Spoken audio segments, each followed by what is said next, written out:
and Pepper. Thank you, everybody. Great to see everybody. Happy Saturday evening, everyone. We got a big day coming up. Panda's coming over this afternoon. We're gonna do some filming together. Yeah, Panda's coming over to the house later tonight. Later this afternoon, this evening. We're gonna film some content. Get ready for Thanksgiving. Put out some new content. Great to see everyone. Thank you, Tehran. Great to see everybody. Great to see everyone. We're gonna be on for a couple hours, and I gotta work on some scripts. What the hell is that? Demon Kaka? Thank you so much, Demon Kaka. Thank you, JK, for sharing. Thank you, Dizzy. Thank you, Demon Kaka. Thank you so much. Thank you, Demon. Thank y'all so much. Thank y'all. Thank you, Colin. Wow, that's crazy. That's crazy. Lee, Demon Kaka, thank you. I know you guys had to search for me because I don't know the reason, but the algorithm is not. Yeah, wow, there's a lot of goose. Thank you, Demon Kaka. This is crazy. Thank you.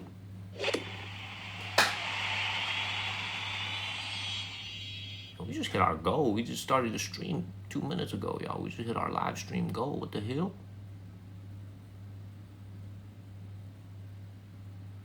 That's crazy. Thank you, AC. Thank you, Demon Kaka. Everybody, please, somebody call in. Before we chat with random people, I'd like to have one of y'all call in. Thank you, Demon Kaka. I appreciate that. Thank you, AC, and thank you, Lee. Yo, this might be the fastest we've hit our goal in a long time. This is crazy. Yo, that's crazy, y'all. Thank you, Vanessa. Thank you, JK, for sharing. Somebody call in. I want to get on the phone with you guys. Thank you. Thank you, honey. Thank you very much. Thank you very much, everybody. Thank you. Thank you, AC. This is crazy. We just hit our goal like 2 minutes into the live stream. So I went out last night into the streets, and for whatever reason, the signal has been very, very lousy for us. Man, this is crazy. Thank you, Derek. Derek, you want to call in? Who wants to call in, y'all? Somebody call in real quick. Hey, Blake. Blake is here. Somebody call in. Cool. No, it's not looping. It's not looping. It's just Demon Kaka sent like 20 of these, so it feels like it's looping. Man, we're going to hit the road soon, man. Chill. We hit the road last night. You were not watching. What's up, Blake? How you doing, brother? You doing all right? I'm doing well. Let me turn this.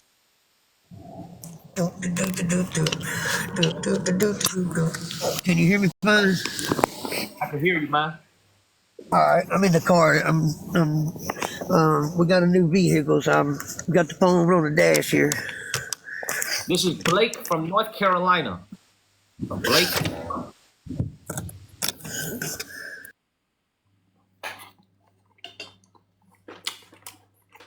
All right, you know what, Blake? We're going to have you call back later. We'll have you call back later, okay? All right, that's fine. That's fine. Come on, call me back in. That's fine.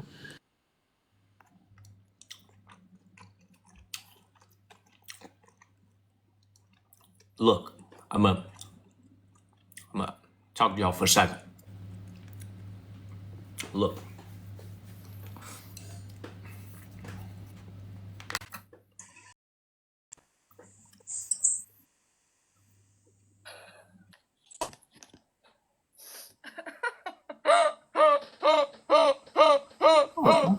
What's up? What you laughing at? Why you eat same food with me? I'm eating dumplings. I'm not eating the same food as you. Look at how spicy your shit is. Your shit is like literally spicy. Mine is not spicy. Your shit is looking crazy. Dumpling. Look at the color difference between your dumpling and my dumpling. For everybody who's watching, I want to tell you about the nuances of Chinese food over here. What this woman over here, Chinita, is eating is that spicy shit that they eat in central parts of China. What I don't understand is how you could have all that spicy shit in your stomach, but you don't have any acne. You have perfect skin. Like you don't ever have diarrhea, I bet. I don't know what you guys' stomach and bodies is made out of. You know what I'm saying? You look at that shit. It is coated in grease. It is coated in spicy sauce.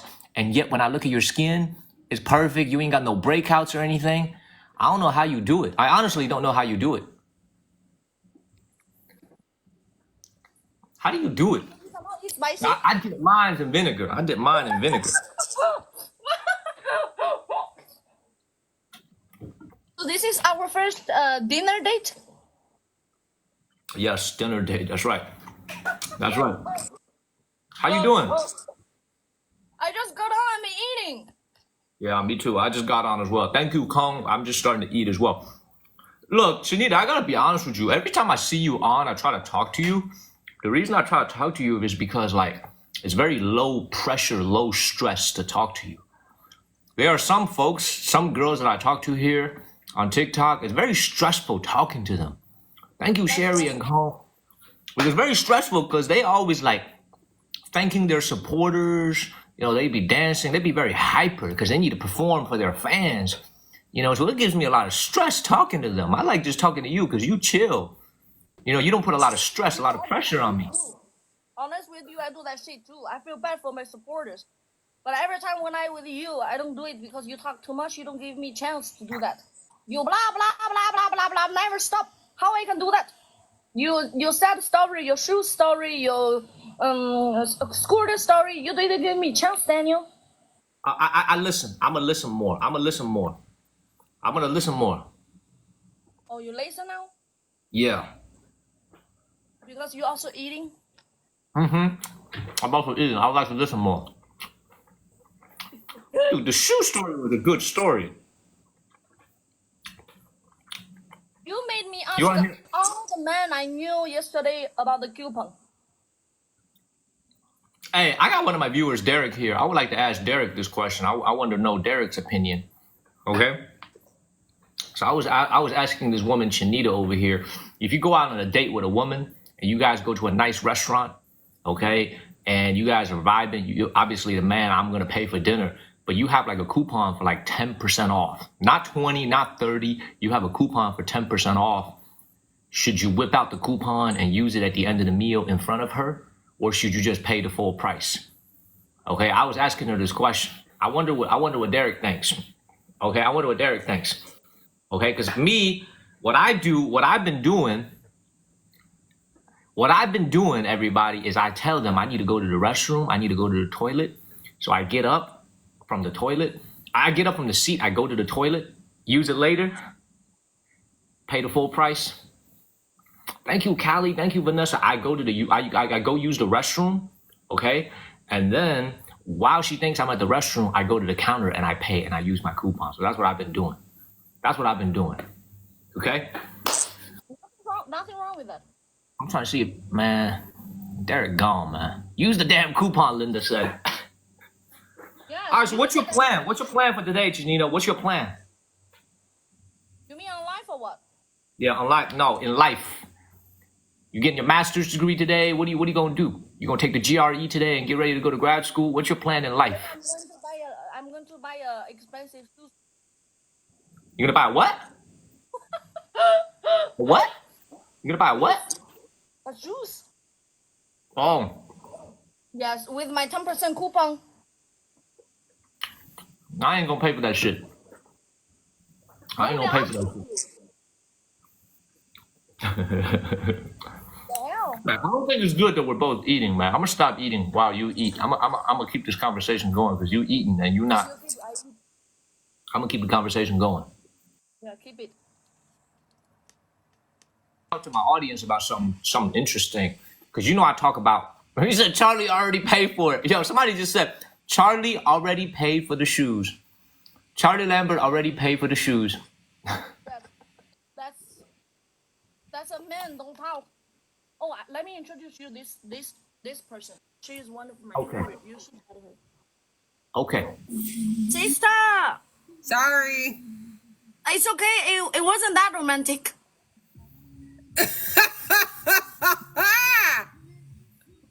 How are you, my sister? I'll let you go.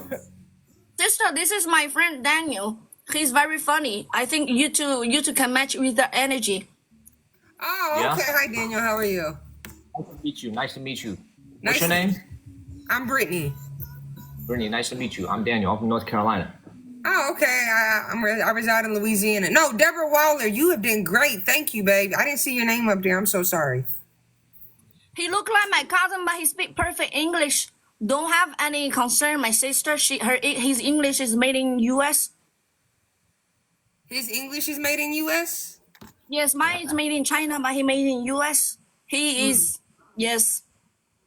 Wow, that's first. I don't know whether to laugh or get, sent straight to hell or get canceled. So I'm just gonna be quiet right now because LBJ in the building. Oh my god! Oh my god! You got 1.9 million followers. That's crazy. Oh, thanks. My sister is one of the fun person on this app. The That's monkey. crazy. Yeah, she has great personality and she knows how to shake it. As long as she starts shaking, she got lions nonstop. No, like that's a shaking. damn lie. I don't have lions now. We broke over here. You're tripping. Last time you see somebody lion, I gotta shake it, and then that's I might have round to the go whole back zoo to that. came If out. somebody drop a lion, I might have to shaky again in them damn short shorts. But I say the same Well, thing. They follow didn't me. send me shit. They sent me Follow rules. me. I'm gonna follow you too, and I'm gonna follow you too, Queen. And I think we gotta link up and chat. What I like to do with people, what I like to do is I don't like to just go and just battle people right away. I like to have a conversation with them. Okay. You know what I'm saying? Get to know them. And because even though I'm from North Carolina, I live out here in China. So I'm staying in China right now, and I don't really have people to speak English with out here. You know what I'm saying? Like it's I live You in a don't speak foreign country. Chinese? No, we're gonna speak English. You and I are gonna speak English, but what I'm saying is I don't really have anybody to speak English out here. So I like to talk to people on TikTok. You know? Okay. I get it. I'm gonna follow you. We gotta get connected one time. We gotta get connected later. Definitely, Daniel. And thank you so much, Chinita. What the fuck just happened to her face? Oh, sorry. I had a McDonald's Wi-Fi just now. I'm sorry, sister. I'm back. Oh, don't scare me like that. That shit scared the fuck out of me. Sorry. He is interviewer. He asks questions and he needs therapy. So he talked sometimes too much. Don't you feel he sounds like Austin, but he made in China, which is interesting? You're not about to send me to hell with you, Chinita. No, hell no. Daniel, we are definitely gonna link up. Chinita, when you're done, you can hit me up. After you're done, flirting and shit, because I know that's what you was over there doing, I know you. It's all good, girl. Do your thing, boo-boo. Do your thing. Just don't shaky, You because know that's one how of my you lose. viewers. You know one of my viewers, Lee, LBJ. Yes, I do know LBJ. He's saying that you awesome. I appreciate you, LBJ. Man, I love that. Lee's one of our best viewers. Hello, my Carlos. Hello. Hey, what's up, Queen? How you doing, love? Hey, how you doing, sir? What's up, the Monkey Kang? Chanita, what's up? What we doing? I'm good. Just give me a minute. I just finished She over eating. here being a hoe, but I'm about to get off here. I'm gonna let her do her whole thing. She's always being a hoe, too. It's a daily motherfucking thing. I appreciate you. A daily motherfucking thing. All right, I'll Queen, I see see you you. later. Thank you very much. What happened? With What what? happened, Carlos? You come With here to what? what? Because Why you know you what time it acting is. like you're acting? I'm cheating You know or what what? time it Who is. are you? You know what time it is. Oh. You said don't be sorry. late. Oh, sorry. 8 o'clock. Sorry. Daniel, sorry. 8 o'clock. Me and him have battle again. Huh? So let me tell y'all something. Let me tell y'all something though. I don't know if you guys have to deal with this. I'm gonna tell you both a story, a quick 10-second story, okay? You guys, you guys let me know if you have to deal with this shit as well, okay? So as the channel has gotten bigger and bigger, we've been getting more and more haters. Thank you, Demon Kaka. We've been getting a lot more haters. And they just No. Are you getting in? weird shit. They be like, whenever I'm linking mics with someone, they go to this other person's comment section and they just leave weird comments. You know what I'm saying? They just leave weird comments. Do you guys have to deal with shit like that? Yeah, You guys have to deal with stuff like that? yeah, all the time, man. Yeah, all the time. And how do you? So like, there's this one guy who's like obsessed with me. I blocked Where my him. ears at, Rhonda? But he manages to Like, find okay, every single where live is stream that? I'm I guess on, and he'll go to like Sophia. Chinita, he'll go to your comments, and he'll just leave weird comments. Oh, that's weird. Oh, I never Hey, paid where are the attention. pictures that I guess, you know? Somebody leave weird comments. It's just weird. Why did my man over here just put on some bunny ears? What the fuck? I, What's I'm going sorry. on over here? It's cute. I think Why it's you just put on some bunny ears? What the hell? because it's cute. I want to be cute. I love it. I love it. Thank you. I know it's Carlos, some weird shit going Carlos on is out my here. friend I'm too. not talking about I'm not talking about your bunny ears. I'm talking about some weird people. I'm talking about some Why weird you people out why here. over there have a cat ear? I can't hear a word you're saying. Put them down. Okay. But anyway, to my viewers, it's really weird. I'll just be running into some weird stuff. I don't know if it's like a disgruntled old girlfriend who made Right. an account and just spamming me. I don't know what it is. Right. This is demon. All right, what are we doing? What are we doing? Daniel, me and Carlos, we every day we eight. No, those days, this week we have 8 o'clock report. We pushing for the live fights. We have a battle appointment again. So I guess I have to see you after that. Don't be get jealous. Oh, so I gotta leave? Yeah. That's what we was trying to say like 5 minutes ago. Oh, I'm sorry. I'm sorry. I'll leave. No. I'm I'm sorry. sorry, I'm sorry. Daniel. No, Bye, no Daniel. worries. No worries. Bye. I Love you. come back. Damn. They didn't even want me around. They said, yo, incompetent ass. We don't want you. We don't want you in our battle. He said, we don't want you in our battle. It's crazy. They said, we gone. They said, get out of here. My mom, they said, you incompetent. We don't want you in our battle. It's crazy. So anyway, you know what's quieter? I could talk to you guys a little bit better. So like, as the channel has gotten bigger and bigger, thank you, Sparky. We just be getting random haters. Thank you, Eminem. We be getting random haters out of the blue. I don't know why. I don't know why, but we've been getting a lot of haters out of the blue. I want to thank this demon Kaka person. Thank you so much. Like, and that what they do is like I blocked them so they can't see my live stream, but somehow they manage to find it whenever. I don't know if they have like a different account, so they manage to find me whenever I'm live. And then what they'll do is they'll go to the person that I'm linking mics with, which is most of the time random people from all around the world, and they'll just leave a bunch of like very racist comments in the comment section. They'll be like, "Oh, this guy, all he does is eat bananas." I'm like, okay, what are you talking about? Like, I blocked this person, but they managed to find me, and yet they always use the account that's been blocked. So it's just weird. It's like also we're streaming for like 3-4 hours at a time, you know? We're streaming for like 3-4 hours at a time. So it's like we streaming for 3-4 hours, and it's like they are watching for 3-4 hours, and they going crazy. Like, I'm like, don't you have something to do with your life? It's crazy. It's honestly crazy. You think it's AI? I don't know what's going on. All right, let's keep it moving, everybody. Let's keep it moving. Let's go chat with some more people. We got some more episodes coming. Thank you, Big Al. Yeah, I don't know. Diana, I should. Man. And also, you guys could ask my supporters, the people who watch me here on TikTok. Hold up. Like, you could ask them, whether or not, like, and this is another thing, for like folks like Lee or Charlie Lambert or like even Kenneth or Pugs, these types of Mike. Thank you, Sonia. Thank you, Sonia, for subscribing. Like, do you guys get hate in your messages? Like, do you guys get weird messages in your inbox? You know what I'm saying? Like the folks who are always supporting the channel, who are always watching, like my moderators or like the viewers that are visible. Do you guys get weird messages in your inbox? Thank you, Captain Nacho. K-Rose, you have a great night as well. You do all the time? No? Yes? Pamela does? Yes? Yes? Lakin has not, thankfully. Big Al has not. But I'm trying to see, like, what about guys like Lee? Marlene says she never looks at her inbox. It's good for your sanity. Yes, sometimes you just delete them. You don't. Mike said no. Thank God. Thank God. It's just weird. It's just weird, y'all. Some weird shit. Let's keep it moving. Janovsky said yes, they don't bother you. It's weird. Yeah, it's just. Amu said yes. That's crazy. Let's keep it moving. Let's keep it moving.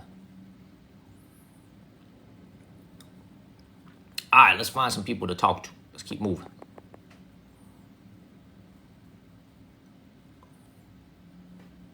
All right, let me continue eating my lunch.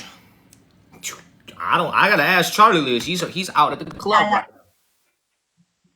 Hello. Hello? I know you. You're famous.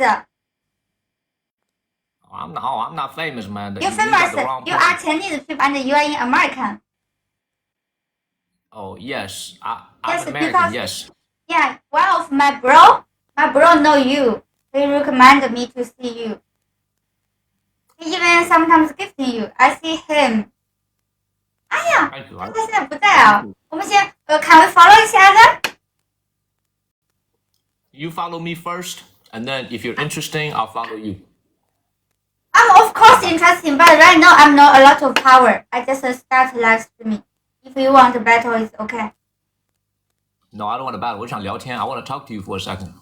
I want to talk to you for a second. Okay, how about I invite my bro coming? He know you. You must be know him. They always come to your live streaming, see you and talk to you. Yeah, come on, have him come in. I would love to see him. But What you are in China? yeah, you are in America right now? I'm in Shenzhen. Thank you, 可爱. Thank you. In Shenzhen. Yeah, I'm Hangzhou. You're in Hangzhou? That's where all the beautiful ladies are. All the beautiful ladies are in Hangzhou. Yeah, a lot of Hangzhou girl all do live streaming. Yeah, I can't go to Hangzhou no more. It's too much distractions over here. You too much too many distractions?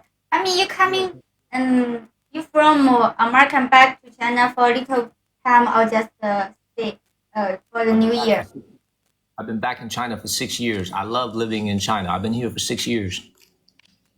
Oh, I know. Oh, I mean, did you back America or not?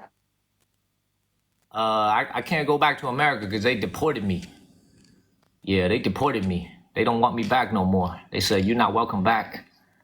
We got a new incoming president. He don't want me, man. And like he said, I don't want you. Your ass gone. Yes. Donald Trump. Donald Trump. Yes, he already. I know. He's not even president yet. He already deported me. It's crazy. I don't even know how he did it. He's not even president yet. He's already found a way to deport me. I don't even know how he did it. He make you back to China? Yeah, he deported me, man. He deported me to China. He said, man, you gone. I said, damn. You're not even president yet. Yeah, it's crazy. I know, it's crazy. He deported me. It's I crazy. think it's really crazy. Oh my god. My bro always share your live to me. Let me coming to watching you. And I know you a lot. Maybe last winter. You bring a lot of view and bring them a lot of interesting to introduction American. It's very pity if you can't back anymore. But I think you can back. Yeah. 我跟你开玩笑的 I was just kidding. 我跟你开玩笑的 I was just kidding. I was not deported. 跟你开玩笑的我没被遣返 I was just kidding. 跟你开个玩笑 I was just kidding. OK, 跟你开个玩笑。我还以为我的大哥，我之前有个大哥经常在上面看他直播的，然后分享给我，让我去看。可能偶尔还是你的榜一。是吗？What's his 我 name? 有一次见。What's his name? Simon. What's his name? Simon. It's a level 40, 44, 42 or 41 or 40. A lot of account. Okay. 你有什么表演吗 Do you perform for your audience? 你有什么 you got any I can dance. Before I'm in American region, I can dance. Right now, for some reason, I can't live stream in American region. Right now, this account is Singapore region. I'm dance good fun. I'm still waiting when the new president and change the policy of TikTok, I can back to American region again. Oh, I it's see. region I see. too restricted. You said you waiting for the new president? You are waiting for the new president? Is that what you said? Because all the president is so I think the new maybe a little you know. Eh, eh. All my bro，我的大哥都是美国的。All my bro is American native people. Oh yeah, so you got Americans who like you. Because I'm original, I'm live streaming American rating, so I get a lot of American bro. Right now, I just switched this rating 1 month. Unfortunately, my audience is having a hard time understanding you, and to be honest, I'm having a little hard time understanding you as well. So I just keep nodding. You know what I'm saying? I just keep looking at your face, and I just keep nodding. I'll be like, yes. Oh, yes. 我开始一个前例子， Yeah, we could 完 speak 全 Chinese. is very good. I was telling my audience that this is what I used to do in corporate America. Let me tell y'all this. So this is what everybody who's watching right now, this is what I used to do in corporate America when I was in a meeting. Okay? I call it the 3-step plan. Okay? You go. First you nod your head, yes. Yes. And then you go, oh, and then you hold your chin like this, you go, oh. Oh. And then when you wait for the right moment, you go, wow. Okay, so remember, this is what I do. Yes. Hey, I can Okay. dance Trump dance. You guys want to see? I want to see it. I want to see it. Oh yeah, I think if some people of your live streaming don't like this person will be reporting me. Nah, it's okay. You won't be reported. It's okay. You're not doing anything. So how Okay. old are you? How old are you if you don't mind my I'm asking? 22. You're 22. The way you just stuttered a little bit, when you answered your age makes me think that's not your real age. What's your real age? 22? That's not Real. month. Yeah, you don't believe? You think I'm a teenager? I think 22 sounds about right. 22 sounds about right. 22 sounds about right. 差不多看上去像22。真的22。 How long have Even you some been? American people said I'm a teenager. I'm really 我真的22。 How long have you been streaming on TikTok? Almost 1 year until today. One But year? I'm no live. I'm it's the middle of the live streaming. I'm stopped live 3 months. You are in American right now, so No, I'm in Shenzhen. 我知道。 Shenzhen right 那 now. 你要回吗？ You are back after New Year maybe. Yes, maybe I'll go back. If King Trump allows me to go back, I'll go back. The real want you go back. Yeah, if he wants me to go back, I will go back. If he doesn't want me to go back, I'm gonna leave. Demon, you're Okay. right. Demon, you're right. All right, well, look, listen to me. I know you follow me already. Okay, we can go live. We can go live together again. But I gotta be honest with you. You gotta get a better mic. Your mic is like very static. Your microphone is like it's like a little bit static. You know. You know what I'm saying? Thank you, Mike. I know a lot of people see this problem, but it's icon microphone. It's already the best icon. Just I don't know how to use it. So, hey, I want to ask you one more thing for my audience members. Thank you, Mike. Thank you, Mike, for the subs. I want to ask you one more thing for my viewers. It's like I see a lot of Chinese women, young Chinese girls who are streaming.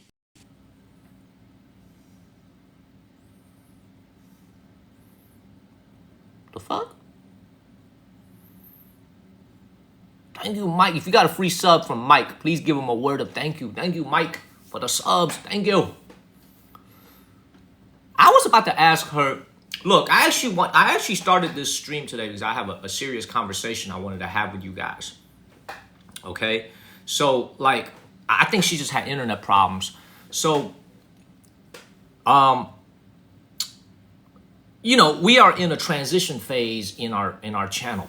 Okay, where we're trying to look for more ways to. Let me get somebody on the phone with me. Let me get somebody on the phone with me. Okay, wow, I say this because I don't like talking to myself. Tammy, come on and talk to me for a second. Dorito, come on and talk to me for a second. Okay, I want to say this with somebody listening. you know?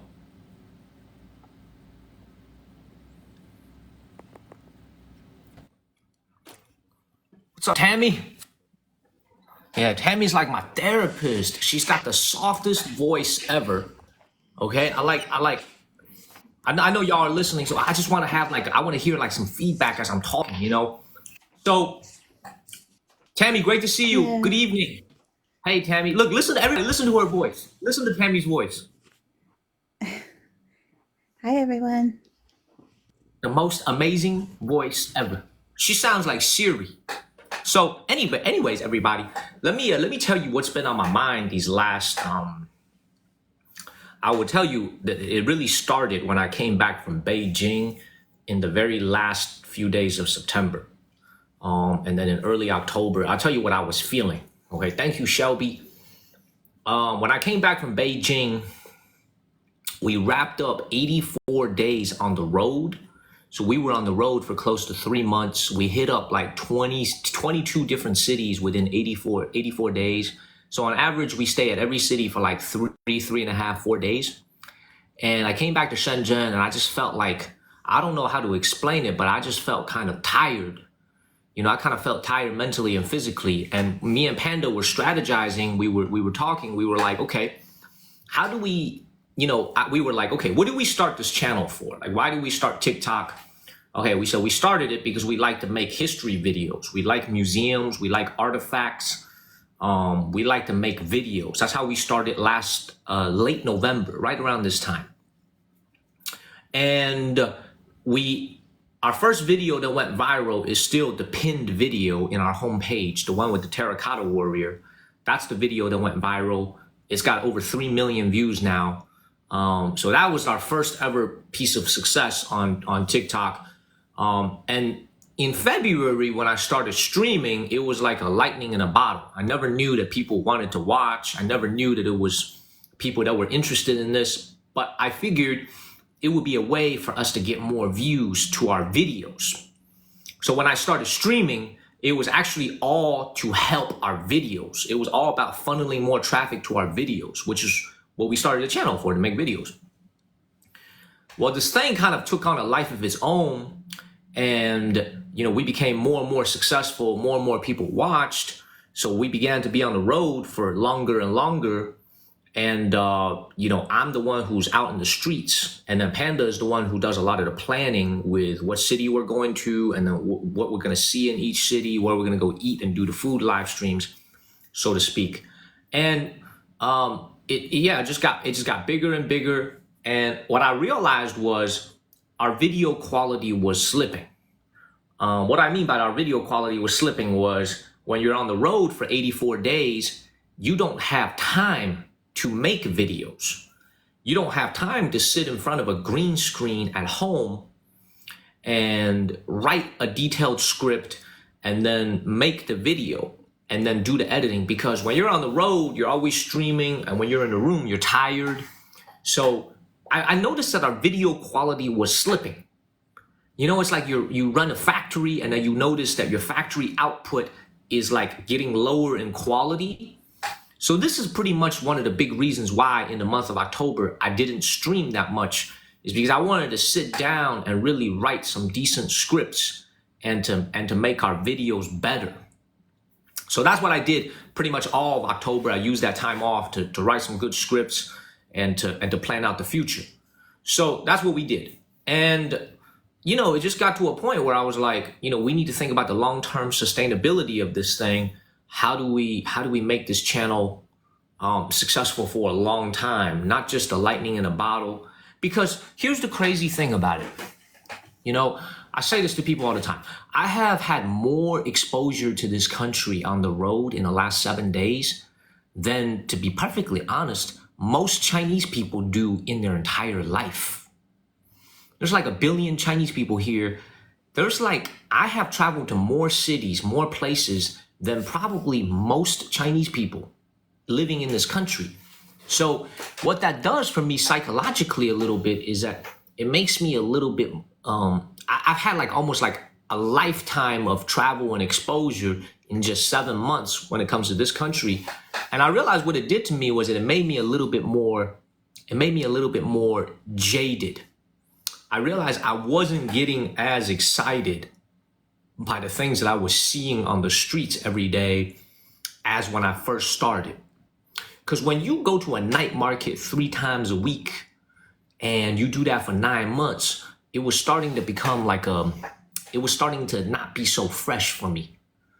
You know what I'm saying? So that's why I started to think at the end of September, early October, I said, maybe I need to go to a different country. Maybe I need to go to Japan or Korea, or maybe I need to go to like, you know, Thailand for a little bit and chill out. You know, so that's why like I've been experimenting with new concepts, having you guys call in and doing these, you know, linking mics with people from all around the world. And ultimately, when you do link mics with people from all around the world, they want to battle, right? And that's why the whole battle thing started. But you know what's really interesting, and this is one of the reasons why I wanted to talk to you, is like what's really interesting about it is you can see that there's some people who watch the channel who are not very happy with the fact that I'm not walking on the streets. For example, today, right? When they turn on the TikTok and they see that I'm not walking in the streets, they're not happy about it. They would rather see me in the streets. And I understand that.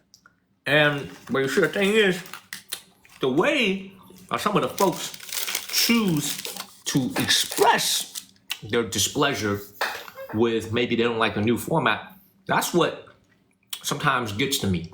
Because you guys don't understand. You know what I'm saying? It's like, I try to be in front of the camera 4 or 5 hours a day. No breaks. Every single day. Today's Sunday. I'm still in front of a camera. But at the same time, I feel like it's made a lot of people accustomed that when they open the app on TikTok, my ass is going to be there. You know, baking in the sun and showing y'all something. I think they become accustomed to it. They start to take it for granted that I'm going to be doing this. And when you take something for granted and all of a sudden you don't have it one day, they snap. You know what I'm saying? Like, they're not happy about it. So this is why, like, yesterday I was like, man, you know, you look at some of the comments, you know, some of the stuff, you know, it was a little bit, exactly, Shelby, exactly. I was like, you know, for example, I saw this comment last night. I just woke up like 2 hours ago. So I was on the phone scrolling on my Discord a little bit and checking TikTok. So Tammy Jones is one of my moderators on Discord, along with Wendy, along with Shayna, along with Curb, along with a few other people. She had to go and delete a comment. And I read that comment. By the way. But she deleted it and she blocked this person because it was a nasty comment. Some of you may have seen it, but it was a comment that basically said, I don't have it in front of me because it's on this phone. It's always like, it gets always so personal. You know what I'm saying? It's crazy. It always gets so personal because they're going to leave a comment about, you know, what they think the channel is doing or not doing. But they always leave a comment like, oh, Daniel doesn't get laid. Oh, he's just a loser. You know what I'm saying? It's like, it always gets so personal. And like, it's just really, really weird that on the internet, people like get so personal.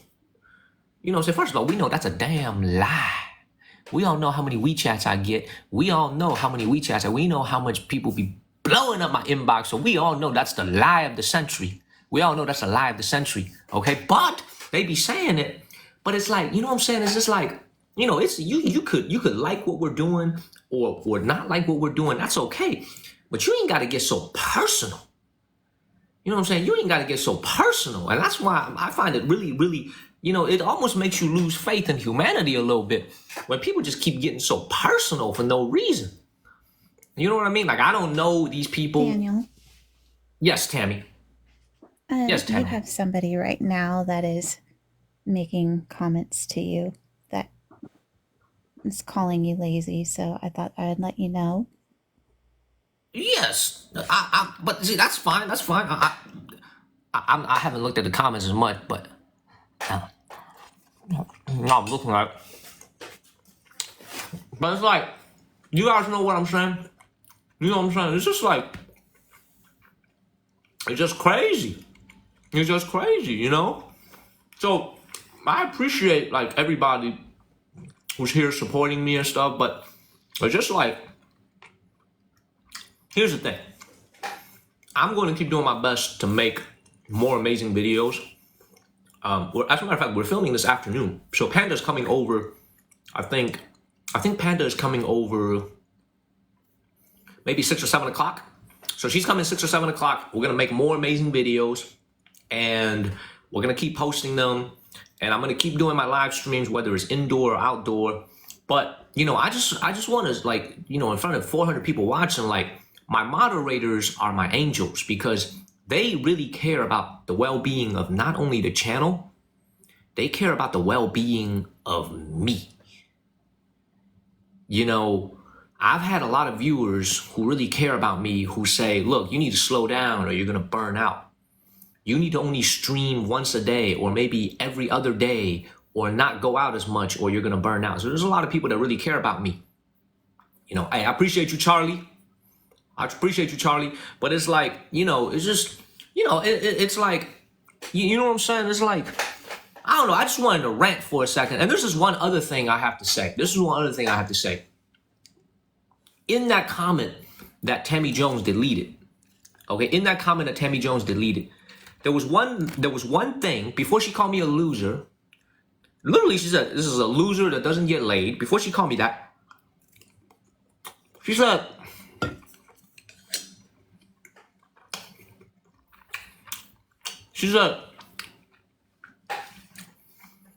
he said he would never post his Cash App, nor will he ever battle. You see, he's just a loser. He never gets laid. Well, you see, here's the thing. What I realized as I get older is that, first of all, things change. Algorithms change, things change. Or we have to deal with it. But what I just realized is some people just don't like seeing other people do well. I'm going to say that again. Thank you, Gospel. Some people, thank you, Miss You. Thank you. Some people just don't, thank you, Natasha. Some people just don't like seeing other people do well. Like there's no other, like, here's the thing. It's like, you know, if you're doing well, they just want to wish bad things and ill on you. Even though if you don't do well, doesn't bring any tangible benefit to them, it just makes them really happy. Thank you, Skill Brown. Does that make sense? And that's just like, that's a human nature that needs to be studied, everybody. That's a human characteristic that needs to be studied. Because you see, she never said anything about like, oh, your videos suck, okay? Or your videos don't make sense, or your videos are not historically accurate. It's never about like the true content itself, but it's about the fact that you are doing well, or you're doing better than before financially, okay? That's the part they're not happy about. You see, so if you really dissect that comment, they don't say anything about the quality of the content. They don't say anything about the quality of the videos. They don't say anything about that. But the comment is directed at the fact that you are now doing better financially than you did before. That's the part that makes them upset. You know, so when I read that comment, I was like, well, first of all, I thank Tammy for getting rid of that individual for making comments like that. But it's like, you know what I'm saying? It's like, and I'm not a very social person.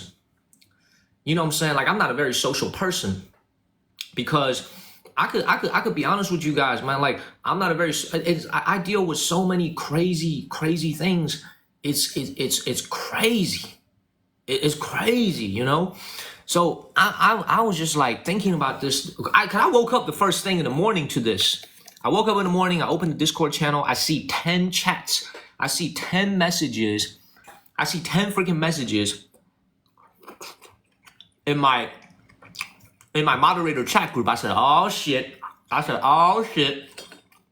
Something is up. Something happened last night. Let me see what it is. I open it up. Boom. Exactly what I thought. You know, so it's like, anyway, you know, it's like I said, man. I don't know. Let me just, you know, just let it out of me, you know, just wanted to get that get that therapy out of me. It's like, thank you for listening, everybody, and Tammy Jones. It's just crazy. Thank you, Macabello. It's like, when I just made videos, nobody ever bothered me. Thank you, Shiro. Thank you, Macabello. Nobody ever bothered me. Even when our videos were getting like hundreds of thousands of views, 1.5 million views, 1 million views, you know? Like, I never got any hate. The videos, you know, they were always like, the comments were positive, but it's when we started streaming. That is when all the people, all the good people, and also all the weirdos started congregating. Like, when we were just making videos, nobody ever bothered me. Nobody ever left hate mail. Hardly anybody ever messaged me. Yeah, they would message me and they'd say, you're doing a good job, keep going. But when we started streaming, that is when everybody, both good and not so good, you know what I'm saying, came, and I'm like, damn, that's weird. That's really, really weird. That's something that deserves to be studied, y'all. You know what I'm saying? That's something that deserves to be studied. Anyway, rant over. Tammy, I would love to hear your voice. Sorry, I was just listening. I know a lot of this is like repetitive for you, but for us, it's always, you know, you have people coming and going, but it's still, even if I see a market, I'm going to see something new every time. It's a new experience for me. It's nothing I've seen here, you know? So I do appreciate, even if it's like a repetitive thing for you, I think you're viewing it through your own eyes and your own experience, but for us, it's all brand new. I appreciate that perspective. That's why I'm going to keep doing it. That's why I'm going to keep doing it. We will be going to all the places that we talked about.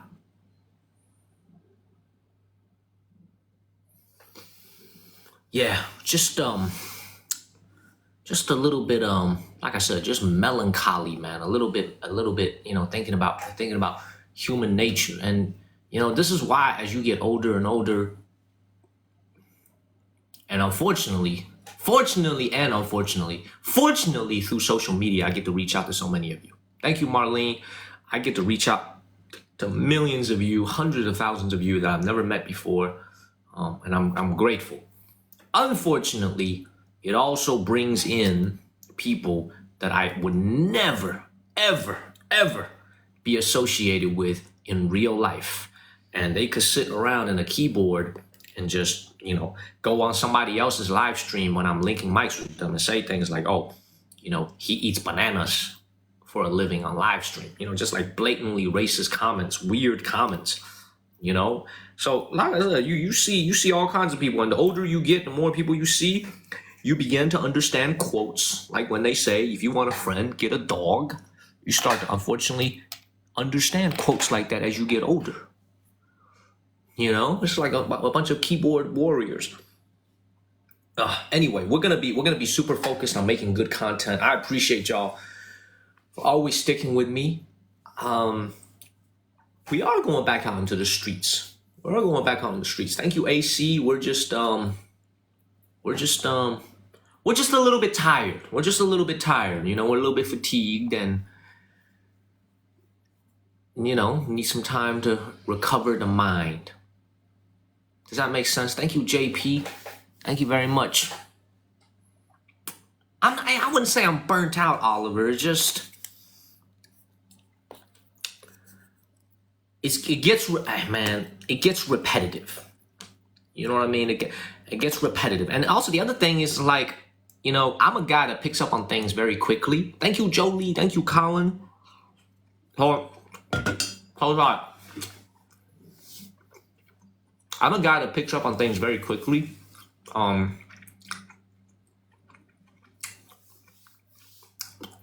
for me to, yeah, just tired of certain people BS. That's right, Shelby. That's right, Shelby. Anyway, I know I will be going over there. And Marlene, I will keep going. I will keep going. Hold on 1 second. Get rid of this account. Spamming. Keep moving. It's all new to you guys.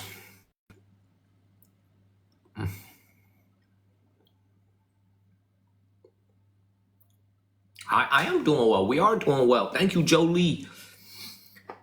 Yeah, this is also, you guys probably don't understand, why is this guy talking to random people on the internet? You know, it's just like my freaking therapy a little bit. You know, like when I'm talking about Tammy Jones. I'm talking about like random people that I link mics with. Split screen. You know, it's like a little bit of a therapy for me. Thank you, Victoria. You know, I would say that my mental health is very healthy. But my biggest problem is that I'm a thinker. My biggest problem in life is also my biggest asset in life. Is I'm a thinker. I think too much.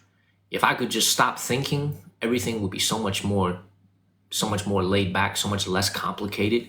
Thank you, Joni. My life will be so much smoother. I'm always thinking about things, and sometimes it overcomplicates it. You know? So, anyway, yeah, I'm just, I know, that comes with age. I know. I just be thinking about crazy shit. God made me to be a thinker. Get a scooter, he said. I love it. Man, let's, thank you, sweet. Thank you very much. Tammy, thank you for listening to that. I appreciate it. Yeah, you're welcome. Thank you, Sunshine. Let's see, any more? Hey, we got some more people that want to come in. Come in, Mr. Lambert. I thought Charlie's supposed to be at the club. Oh, crap. Hey, brother. Hold on, let me find a quiet area. What's up? What's up, man? Hey, I just want to say, I love everything about you, man. You're the best. Don't let anybody let you down. Thank you. Calling you from the club. Calling you from the club. From the club, everybody. Did that thing just say, stop that? Y'all just hear that? Yes, it did. Yes, it did, brother. Remember, what I want to know is, you are dressed up like a cowboy. Why is there rap music going where you are? I thought you were going to like a cowboy bar. Oh, hell no. I switched hats when I went in. That's just my casual wear. Rock All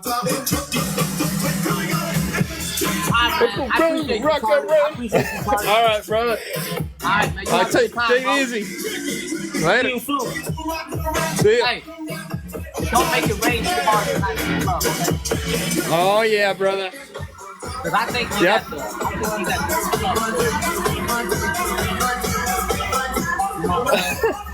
I don't think he's at the club that you think he's at. I think he's at the club where the ladies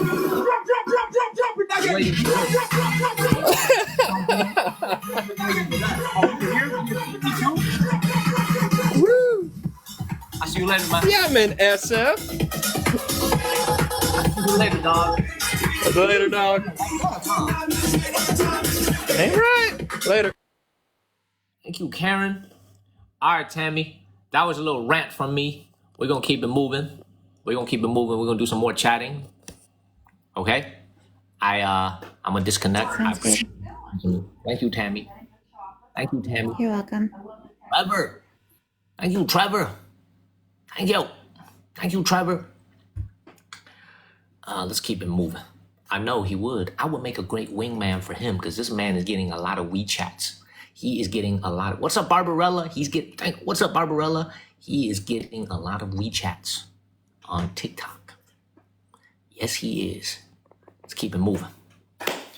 Nah, I don't love doing battles because I keep losing. I love talking to people. Especially interesting, good people from all around the world. I'm not very good at this battle shit. I keep losing. Thank you, Nana. I'll keep losing, Barbarella. It's embarrassing. I'll be losing to people with like 3 people watching them. Hello. How you doing? Let's go play. Man, I'm just looking for people to chat with, go. man. Let's go bottom. Man, hold on one second. I'm looking for people to chat with. You good at Chatting. chatting? You Чарлинг, good at chatting? что? What is Чарлинг? Who is Чарлинг, блядь? Do you speak English? You speak English, Yeah. sir? I Where not you from? all. I don't know all English. Oh, where Child, are you you from? say? I'm from Russia. You from Russia? I'm from You are Russia. in Russia right now? You are in Russia right now? Yeah. Russia, you can use TikTok in Russia? Yeah. Oh, wow. Very nice. My name is Daniel. I'm from the United States of America. Nice to meet you, bro. But I live in China right now. I'm in China right now. China, okay. I'm in Are China you right now. you're from in China? No. I'm from the United States. Okay. United States. Why you China now? Because I make content for TikTok. I make content for TikTok and I travel around China. I make content for TikTok. Okay, bro. Bro, how do you have 5 million followers on TikTok? What kind of content do you do? Bro, I make million videos. I don't know. I make every day. I am here every day. Make video. You have 5 million followers on TikTok? 5 million? Yeah. Check account next time, bro. Check account my next They time. are all Russian? Are your Yeah. followers mostly Russian? Yeah. No. More people all world follow my account. How many people watching you right now? Now 55. Yeah. 55? Yeah. Oh, wow. Because man. it's normal. Because Russian people not watch now. They don't watch right now? Yeah, TikTok block Russian. No, it's bro. Yeah, Life so they hack. can't use It's life TikTok. hack, bro. It's life hack. You play Hey, now? let me ask you a question, man. Let me ask you a question, okay? Do Let's go. Russians like Americans? It's not problem. Why? No problem. I'm curious. I'm just kind of curious. No, man. I have friends. I have friends in TikTok in America. No problem, bro. Okay, do Russians like Chinese people? Yeah, all people like. All people Oh, like. they like all people? Bro, Oh, man, Russian I like- people, friendly people. I want to go to Russia. I want to go to Russia, man. Oh, I Moscow, wanna visit. beautiful, bro. I show you Moscow, bro. It's Moscow, beautiful city, but You very in cold. Moscow? Now. I'm Moscow. You Yeah, in now Moscow? very cold, bro. Now because it's Moscow. All right. Yeah. Let me ask you a question. Let me ask you one more question, okay? Let me ask you Let's one more go. question. Let's go. When you battle on TikTok, do you usually win or lose? Ну, Жень, помоги мне. Your. So again. When you battle on TikTok, do you usually win or lose? I'm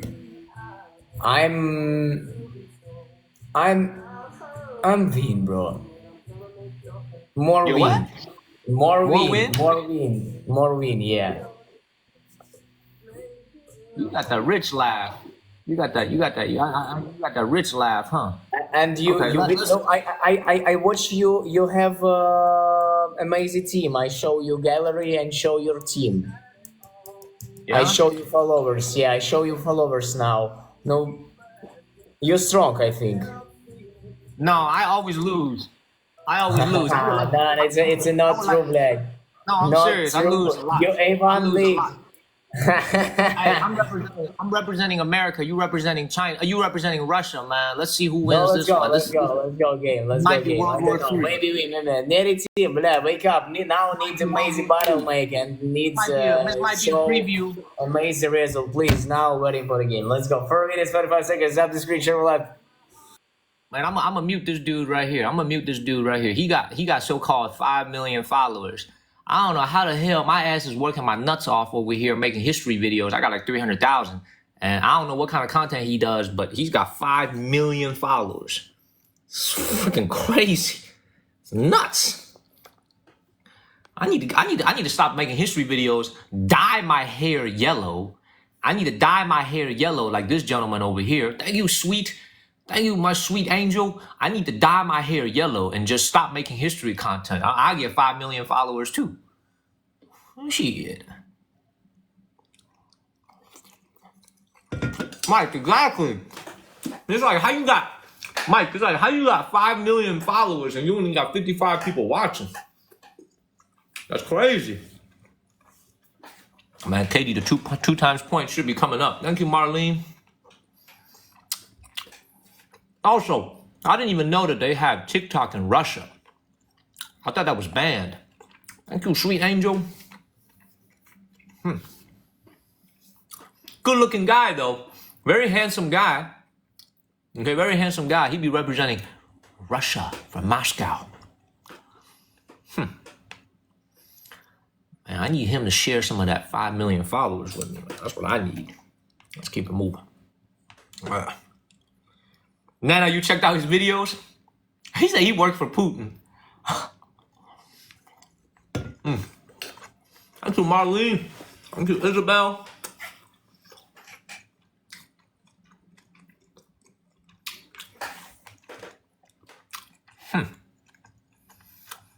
So this is where I'm pretty awkward at this.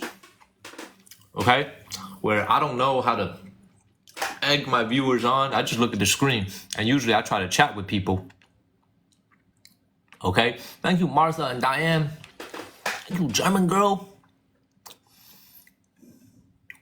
Thank you, Mountain Mama and Martha. You know, but it is a damn shame though. I would actually like to go to Russia. Like straight up. I would love to go to Russia because they have so many amazing museums. Thank you, Minnesota Duchess.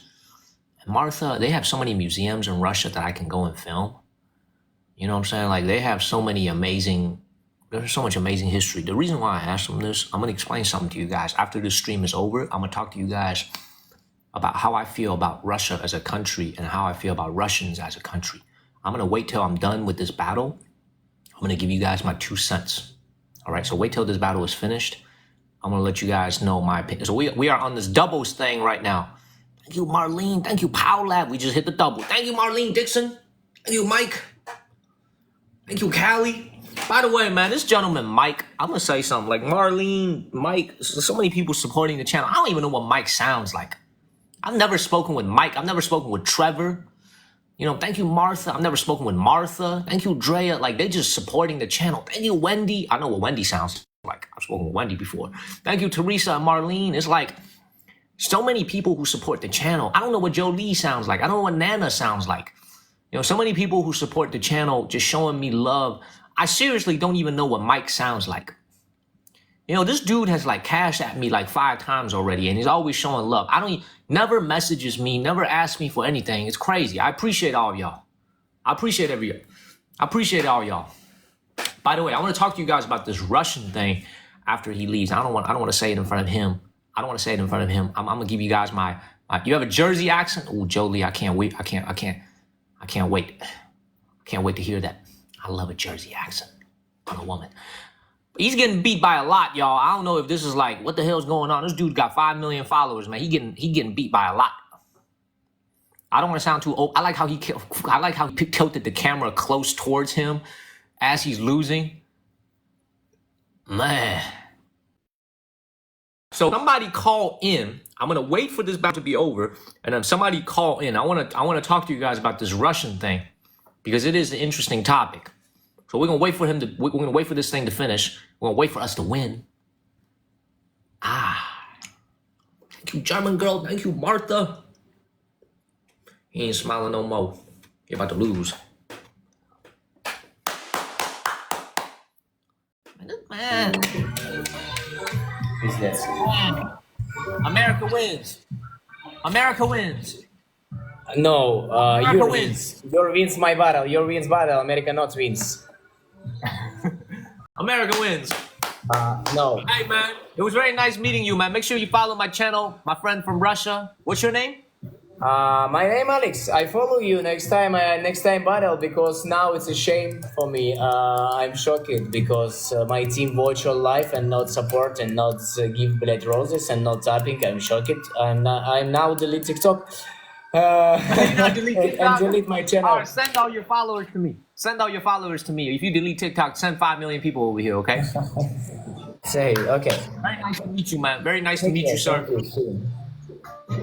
See you next time. Bye-bye. See you, bro. All right, somebody call in. I wanna share with you guys some stories. Maybe we can have D-Sim come in. Whoever wants to come in, y'all can come in. So this is something I wanted to share about, living in China, living in the United States, all this. I want to share you guys some opinions about the current state of things. Okay? Feel free to leave if you think I'm bullshitting, okay? But I'm going to tell you guys some things that I feel about Russia and its relationship with the United States, the Russian people, the relationship with China. I'm going to explain some things to you guys, okay? So we're not all about talking to other people. I'm also going to make this a show where I share some knowledge with you guys. Great to have you here, D-Sim. Hi. Great to have you here. Hi, ni hao. Ni hao. Hi, everyone. Thank you. So my view on the whole Russian country, so to speak, is only looked at through the lens of a Chinese American, which means I'm going to look at my perspective of Russia from its experience with China and its experience with America.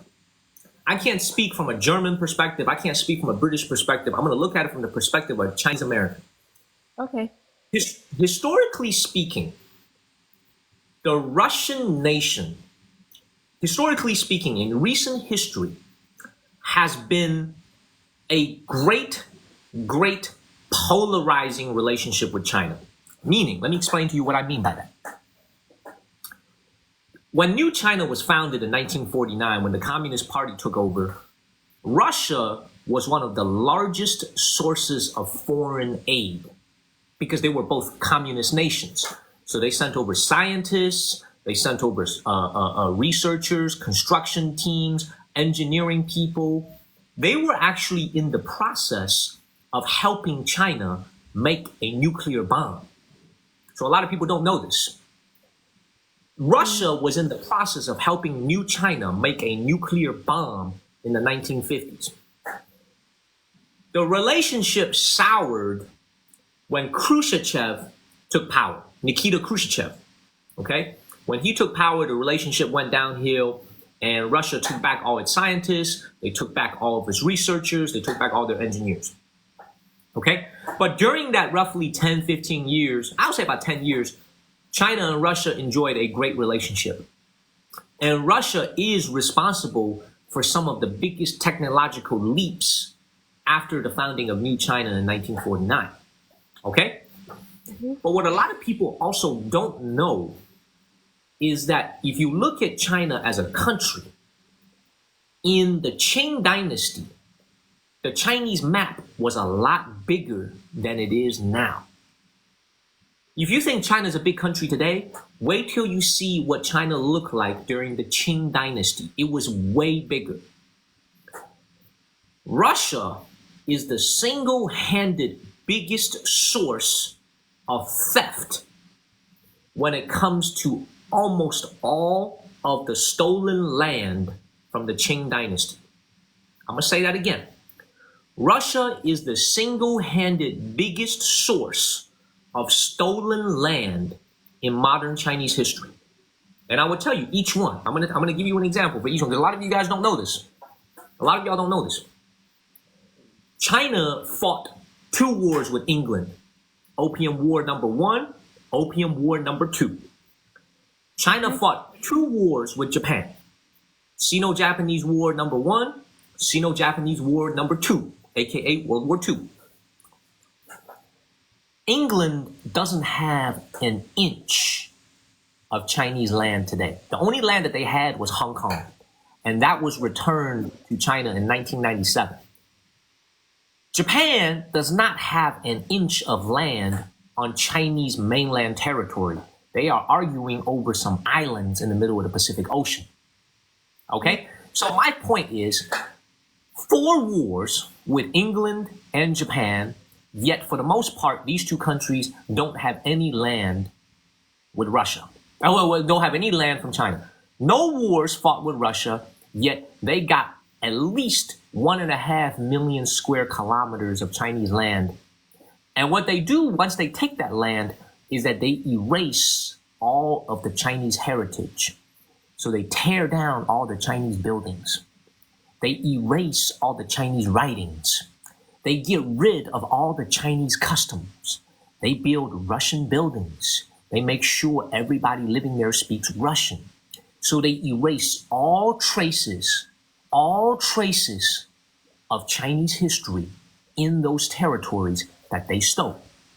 And it is the word stole, because the reason they stole it is, you see, this is the thing about that. And I'm not going to say anything about the Russian people because I haven't interacted with them. But at the political and nation-to-nation level, Russia historically has been what I would call somebody you don't want to be friends with. All of the land was actually not stolen by force, meaning there was no war, no invasion. All of the land was actually stolen via what they would call, let me help you. Let me explain to you what I mean by that. For example, when the Chinese were negotiating or they were in a war with England in one of the Opium Wars, Russia would come in and they would say, let me negotiate and mediate with Britain on your behalf. Yes, I'm your friend. Let me mediate on your behalf with these British folks. And the Qing Dynasty government's like, oh, okay, yes, you mediate on my behalf. Sure, that sounds good. Mediate on my behalf, yes. And then they go, oh, yes, the price of mediating on your behalf is you got to give us this part of land that has access to the ocean. I said, what? He said, yes, you got to give us this land that has access to the ocean, and then we will mediate on your behalf with the British. Okay? So you know what I'm saying? So let me keep moving. Let me keep moving. Mongolia, if you guys look on the map as Mongolia is a country that used to belong to Chinese territory. Mongolia is a country that used to be a part of China. Now it is an independent nation. The reason why Mongolia was carved out was because the Russians forced Chiang Kai-shek to sign a treaty that allowed Mongolia to be stripped away from China. A lot of people don't know that. Thank you, W. Blow. A lot of people don't know that. Mongolia, this entire huge block of land, you know what I'm saying, that used to be a part of China, was actually forced to be carved out also at the behest of the Russians. Okay, let me tell you guys one more thing.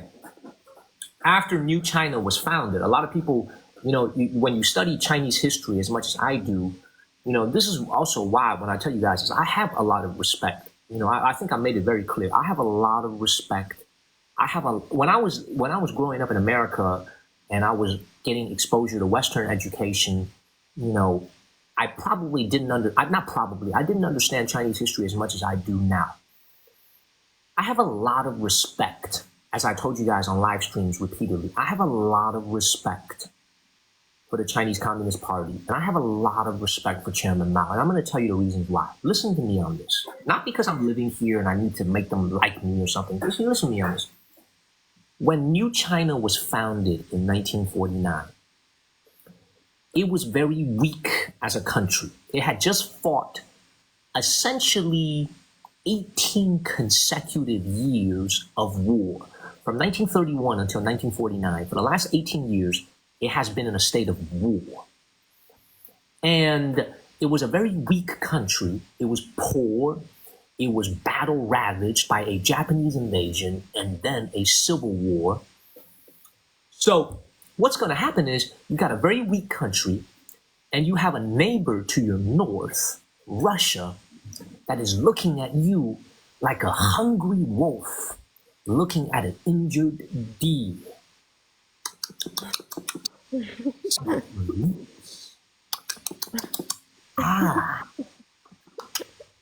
So what the Russians started to do after the founding of New China is they started to instigate in present-day Xinjiang in China.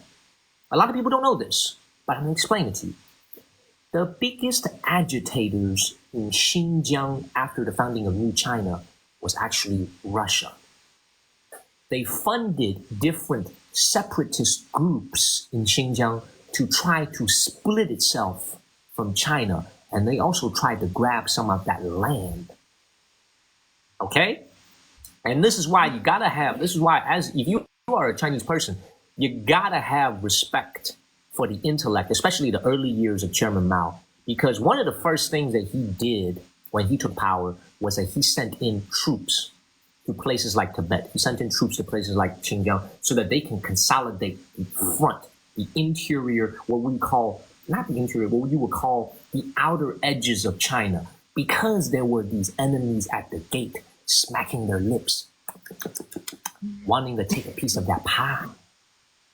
Does that make sense? So if you look at that particular time in Chinese history, it's a very, very interesting part of Chinese history. So first thing about Russia as a nation. So this is why my whole point is this. It is very unnatural for me to walk around China today and see the amount of friendliness that the Chinese people have towards Russia. All these Russian stores popping up in China, selling Russian goods. It is very unnatural to me. It is very, very unnatural to me because historically, this has been an animosity-driven relationship where one side has taken advantage of the other. So that goes to the next point. Why is China and Russia so close today? Why are they so close when historically they've had so many problems? Why are they so close? It's unfortunately, and I can't believe I'm about to say this, because of the idiotic decisions that our politicians in Washington have made. And I'm not afraid of offending anybody. Thank you, Michelle. It is the idiotic decisions that our politicians have made in the United States of America that has caused us to be in this position. If you study President Nixon, however you feel about President Nixon, he was a genius politically. He said, we need to make sure that Russia and China don't gang up on us as a country. This was President Nixon's reason for visiting China in the 1970s, was essentially to build a friendly relationship with China as a buttress against Soviet Union. Okay? And this was one of the great legacies of President Nixon. You see, a lot of people don't understand this. A lot of people don't understand this concept, and I'm going to explain it to you guys on this live stream. When the Soviet Union dissolved in the 1990s, when they dissolved, they aspired to be Western. They aspired to be European and to be American-like. I'm going to say that again. When the Soviet Union dissolved, they aspired to be like the French, the British, the Americans, to live their way of life.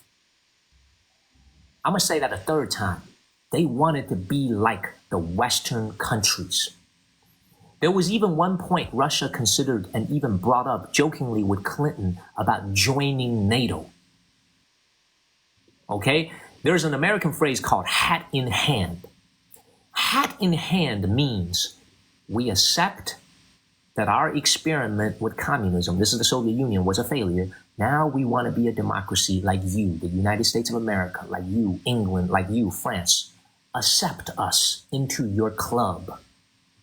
Accept us into your boys' club in the West.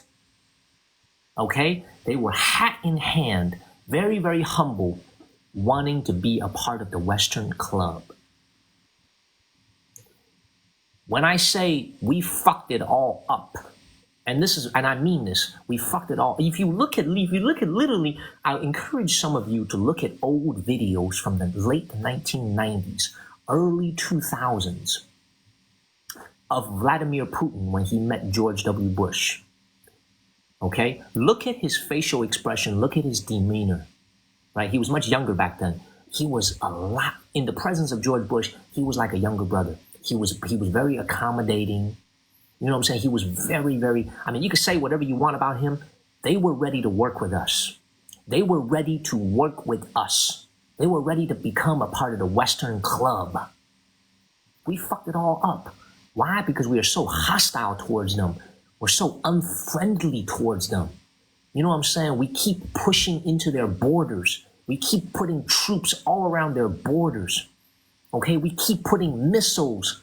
We keep encroaching. We keep building up NATO, and we don't invite them. Now you have a country that is, where do rich Russians go on vacation? Ask yourself, where do rich Russians go on vacation in the last 20 years before the Ukraine war? They buy property in London.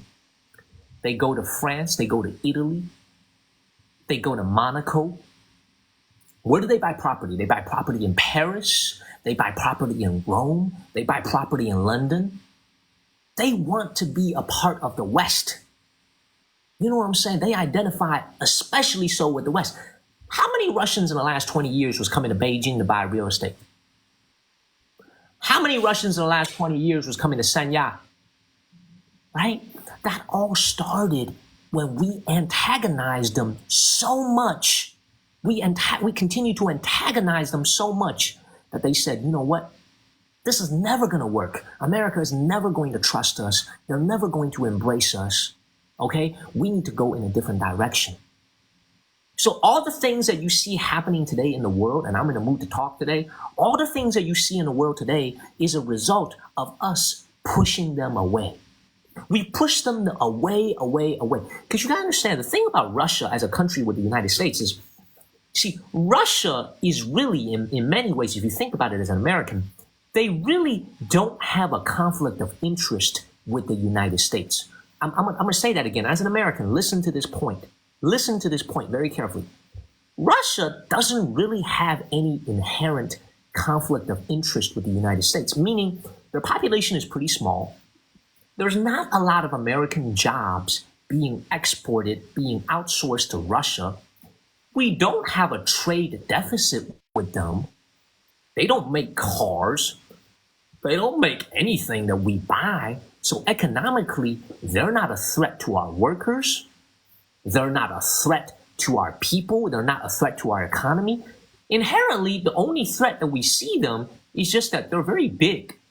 That's the only thing that they're guilty of, is that they're a big country. But inherently, there's very little that Russia does that's a direct conflict or challenge to the United States of America. They're so far away. Economically, we don't have a trade deficit. We're not bleeding any money towards them. There's hardly any trade between the two countries. You know what I mean? So it's like, it's very unnatural for us to have a negative relationship with them. It just doesn't make sense. Why are we going to have a bad relationship with them? Does that make sense? So it's like, you see, listen, what I'm trying to tell you guys is like, everything that you see today, and I'm gonna bring this back to China for a second. I don't want to be rambling. Everything that you see today is what I would call, I used to say this to people and they laugh when I say this. I said this to one of my best friends. We as the United States of America, we had at the poker table what we would call pocket aces. We have pocket aces in our hand. Starting in the late 1980s, early 1990s, when the Soviet Union collapsed, we had pocket aces at the poker table. We somehow fucked this hand up. We had pocket aces to start our hand. They had 2-7 offsuit at the poker table, and we somehow fucked up our poker hand. And that is really worth asking ourselves, how did we get here? We had pocket aces. If you look at 1995, like go back 30 years, go to 1994. Soviet Union collapsed. We're the biggest superpower in the nation, in the world. China was dirt poor. Pocket aces. How did we play our pocket aces and turn it into this shitty ass hand that we have today? Is really something that Washington should be asking themselves. How did we turn this pocket ace into this piece of shit hand that we have now? Now the game is not over. The river card hasn't come out yet, but we are down. Thank you, D. Thank you, D. So it's like I said before, when I see this gentleman from Russia, it inspires me to talk about it because it makes me really, because the story of China and the story of Russia is in many ways is super similar, to be honest. It's super similar. In the 1980s and the 1990s, the youth, so many of the youth in China looked to the United States as a beacon of hope. So many young people in the United States, in China, living in China, would turn on their radio and listen to Voice of America on like a little shitty ass radio. They would listen to the Voice of America. You read Peter Hessler's books and you think about, this was in 1997 when he was a Peace Corps volunteer in China. You think about the Chinese people, the young people were so curious about America. Thank you, Shannon. They were so curious about America. They wanted to come to America. They believed in what we stood for. Versus the cynicism, the mockingness that I see in Chinese social media today when it's election season, the way they look at our democracy today, the way they look at very few people listening to Voice of America today in China. I tell you that, very, very few people listening to Voice of America today, right? So many, when you guys know what I'm saying? Do you see what I'm saying? Like, we had pocket aces. How the fuck did we play pocket aces into this? Who is in charge? Who is in charge that made us? Who is in charge? How did we get here? That's the question I ask. How did we get here when now in China, you got freaking Russian stores popping up everywhere? I don't even understand this. How the fuck did we get here? How the fuck did we get here? I don't understand how we did it. And I'm going to say this one last thing. Okay, if I'm wrong, I'm wrong. But I'm going to say this is a platform for me to say so many things, get off my chest. You got to understand. What I think will never change is the fact that if you look at, there was a study done about a month and a half ago. Yes, it was about a month and a half ago. It was done, I think, by either Pew Research or somebody else, but it was published on Chinese social media, which was they went to a bunch of different countries and they interviewed people, just random people on the streets, and they compiled all the data. They were like, do you like, neutral, or do you dislike China? Okay, and they compiled the results for which countries had the most positive answers and which countries had the most negative answers. The most positive answers were Pakistan, Singapore also had a very positive answer. North Korea had a very positive answer. I can't remember, but here's what's interesting. Do you know what the number one nation that had a negative dislike towards China? Do you know what the number one nation is? Make a guess in the comments. Guess the number one negative nation. Guess the number one negative nation.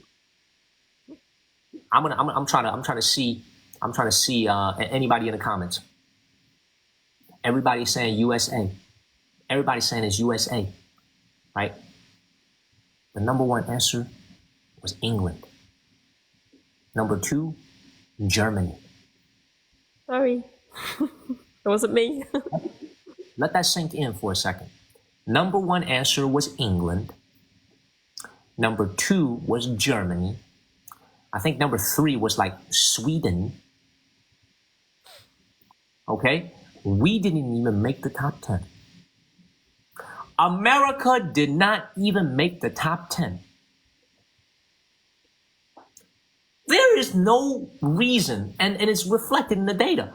Americans, everyday Americans, don't have negative thoughts about China as much as these European nations does, right? And I'm a Chinese American. I lived in America. I know the average American. I've gone to school with them. I've done business with them. I've gone to work with them. The average American is super open-minded. Way more good people than bad. Way more kind people, hello, how you doing, walking down the street, than bad. Right? The data reflects it. That's the America I know. So I ask myself, so at the people-to-people level, we ain't really got that problem. So why are we hating on each other as a country? So that would then tell you somebody back home in America is driving the narrative and driving the agenda, and they want you to hate. They want you to hate Russia. They want you to hate China. They want you to hate Iran. They want you to hate Everybody, right? They want you to hate. You ain't never met, some of you guys have never even met a Russian person.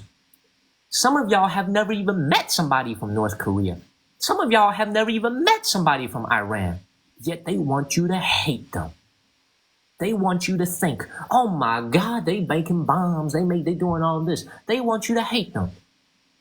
Even though, right, at the people-to-people level, I don't understand why I would hate somebody from over there. I ain't never met them before. You know what I'm saying? So this is the type of stuff I'm trying to talk to you guys about, right? It's like when you look at Russia, when you look at China, there is no reason. There's just no reason. There's no reason for me to see what's going on in the world today. It doesn't make any sense. Nothing about this makes sense. Nothing about it, because historically speaking, even though China and Russia are neighbors, they got a lot of problems historically. A lot of problems. Yet they're getting closer and closer together. Why? Because the people that are in Washington are pushing them together with our animosity and our antagonism. That's the reason why. That's the reason why. Have you guys seen this? I'm gonna get this off my chest today.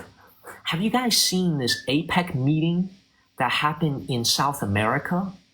Have you guys seen that APEC meeting that happened in South America, right? Where the British Prime Minister, the new British Prime Minister, I fucking forget what his name is, but it's a British guy, the new British, whatever his name is, okay? So he sat down in a meeting with President Xi from China, and with all the reporters in the room, the first thing he mentioned was, he said, this is word on word, quote unquote, "We are concerned about what's happening in Hong Kong, given our shared interest in Hong Kong."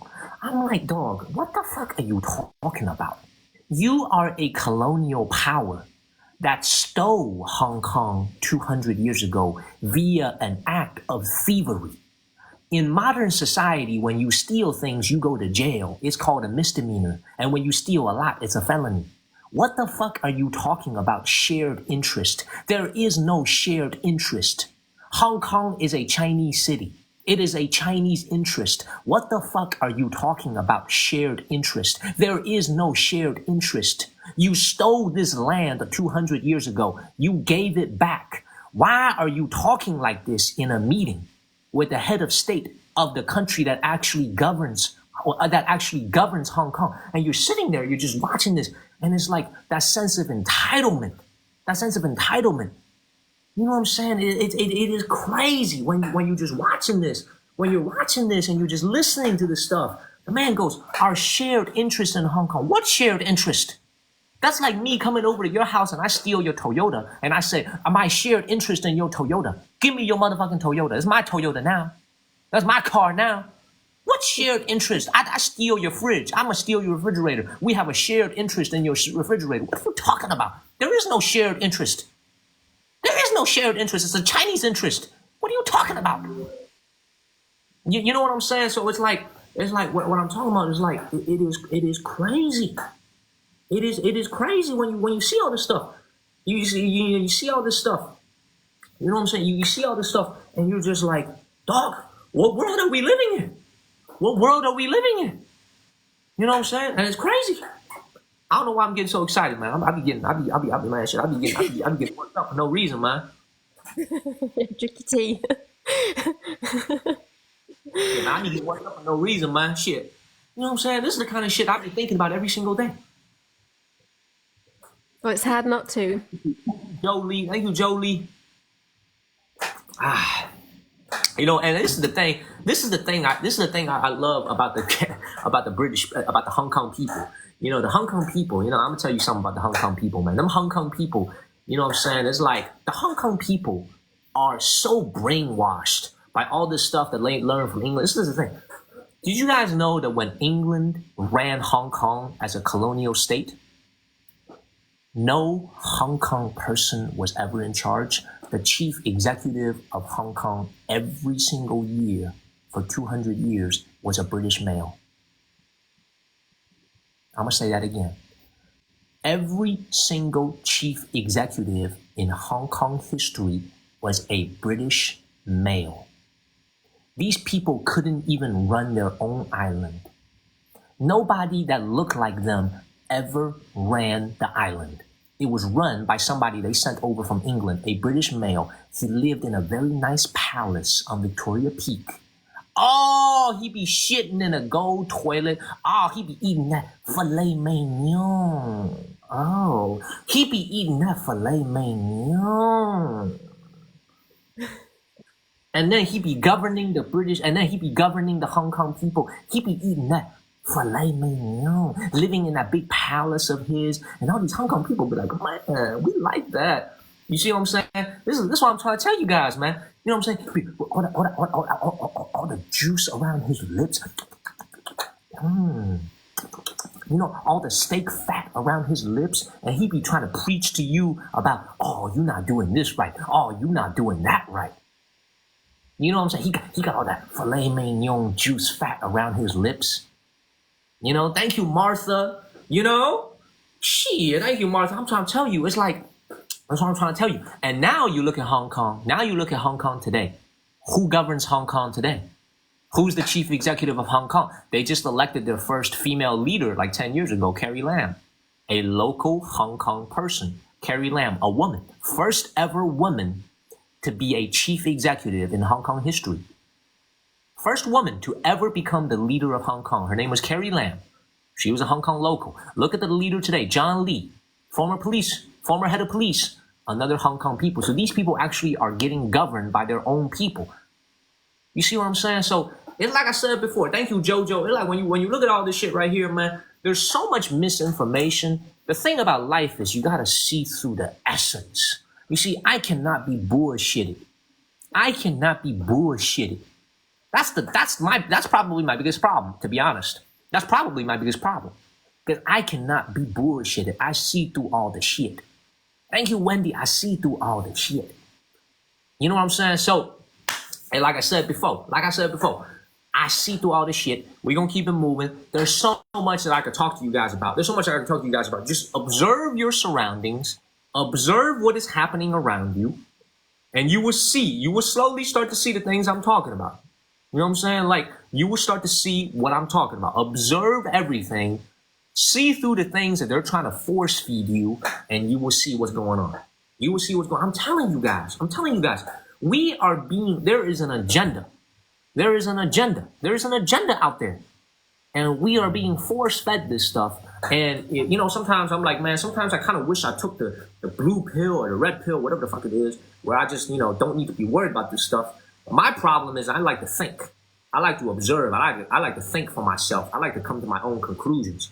And that probably gets my brain in trouble, you know, more than it's worth. You know what I'm saying? So it's like I said before, man, you know, when you guys watch me, we're not always going to be battling. We're going to be talking. We're going to be chatting.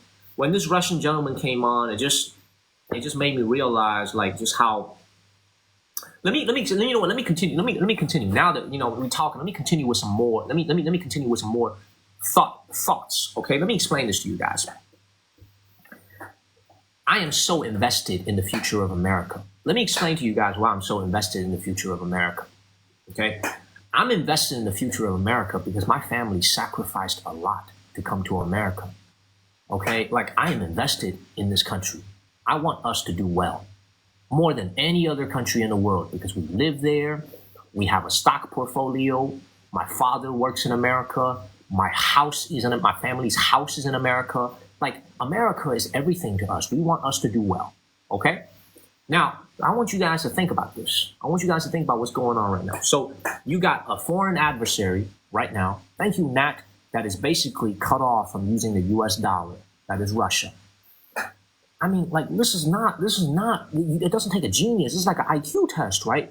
A lot of people don't know this. Before Russia went into Ukraine, about a year before they went in, their central bank started to dump US dollars. Before a single shot was fired, their country began to dump US dollars. What did they start to buy in large amounts? They started to buy gold. A lot of people don't know this. A year before they went into Ukraine, they dumped large amounts of US treasuries and US dollars and they started to buy large amounts of gold for their central bank. Physical bullion. This is a year before they went in. When you look in hindsight, dog, like a lot of people in this world, they think it's a snap decision. You know, they think, you know, one day somebody just wakes up and says, you know what, I'm going to go and do this. This has all been planned for a long time.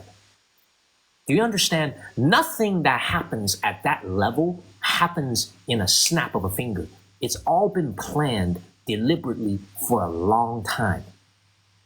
They knew that once their troops crossed the border into Ukraine, they were going to get hit with sanctions. They probably didn't think it was going to be that bad as we hit them with. That's why they started to dump everything that was denominated in US dollars and buy gold. Thank you, Day Day. They were strategizing already. So now you look at the state that we as a country are in. Okay, we're $35 trillion in debt. We owe $35 trillion. But to me, 35 trillion, to be honest, isn't even that big of a deal, to be honest, because we could lower the interest rate. We don't have to default, but we could lower the interest rate and lower our coupon payments, our interest payments on that debt. As long as the rest of the world is still using US dollars, we can always print more money. All the things that we buy from China, what do we give them in return?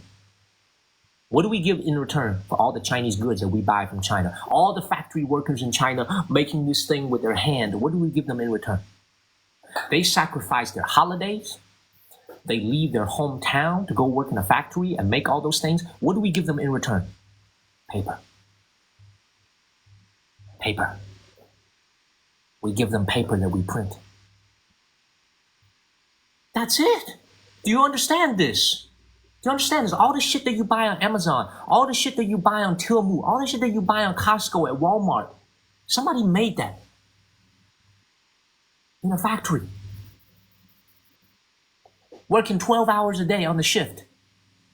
What do we pay them with? Certainly not gold, not silver. The British Empire paid with silver. What do we pay them with? Paper.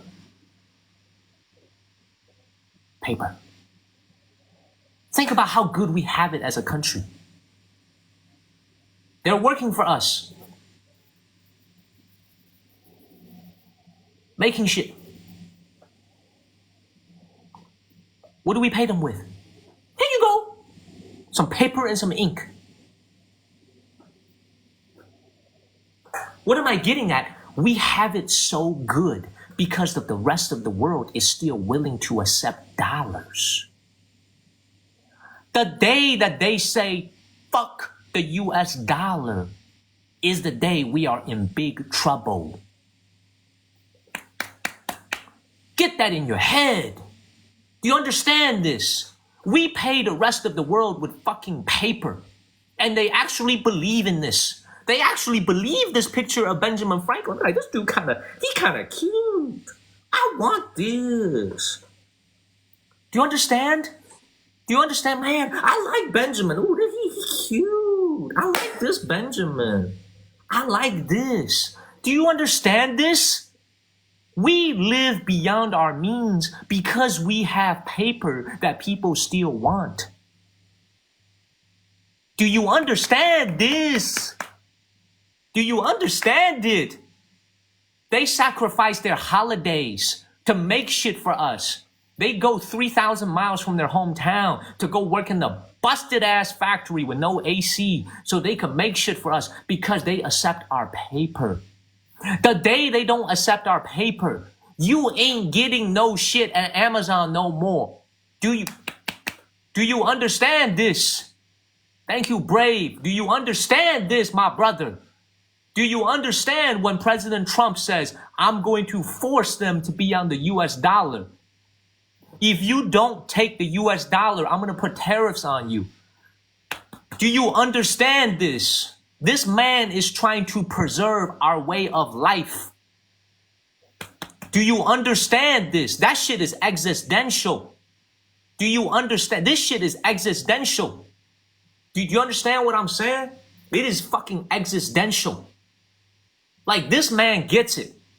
This man, however you feel about him and his policies towards women, toward whatever, however you feel, This man gets it. He understands that we are built on paper.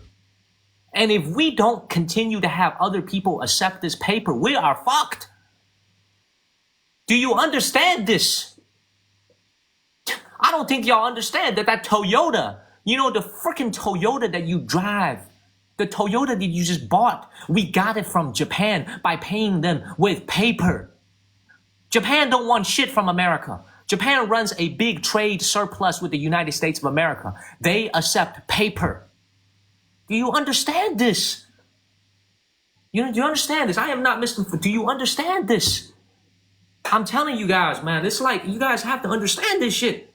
You know what I'm saying? So like, I'm not trying to be condescending in the way I talk, man. You know what I'm saying? So it's like real talk. Like, this is why when I look at the country, I'm super invested because our stock portfolio is in U.S. equities. Our real estate is an American home. So our home is in the United States. It's not a huge home, but it is, what's it called? It is, our real estate is in America. Our salaries are paid in U.S. dollars, right? And it's just like my entire life revolves around America, right? And it's like when you just watch what's happening around the world, a lot of it is like you're just scratching your head. You know what I'm saying? And thank you, Callie. You know what I'm saying? And I'm just thinking about all this, and you're just like, it's fucking crazy what's going on in the world. It's fucking crazy what's going on in this world. We are using the very advantage that we have, which is the US dollar. We're weaponizing it. We're saying, Iran, you can't use it. We're saying, Russia, you can't use it. It's the stupidest fucking shit I've ever heard of in my life. You want Iran using the US dollar.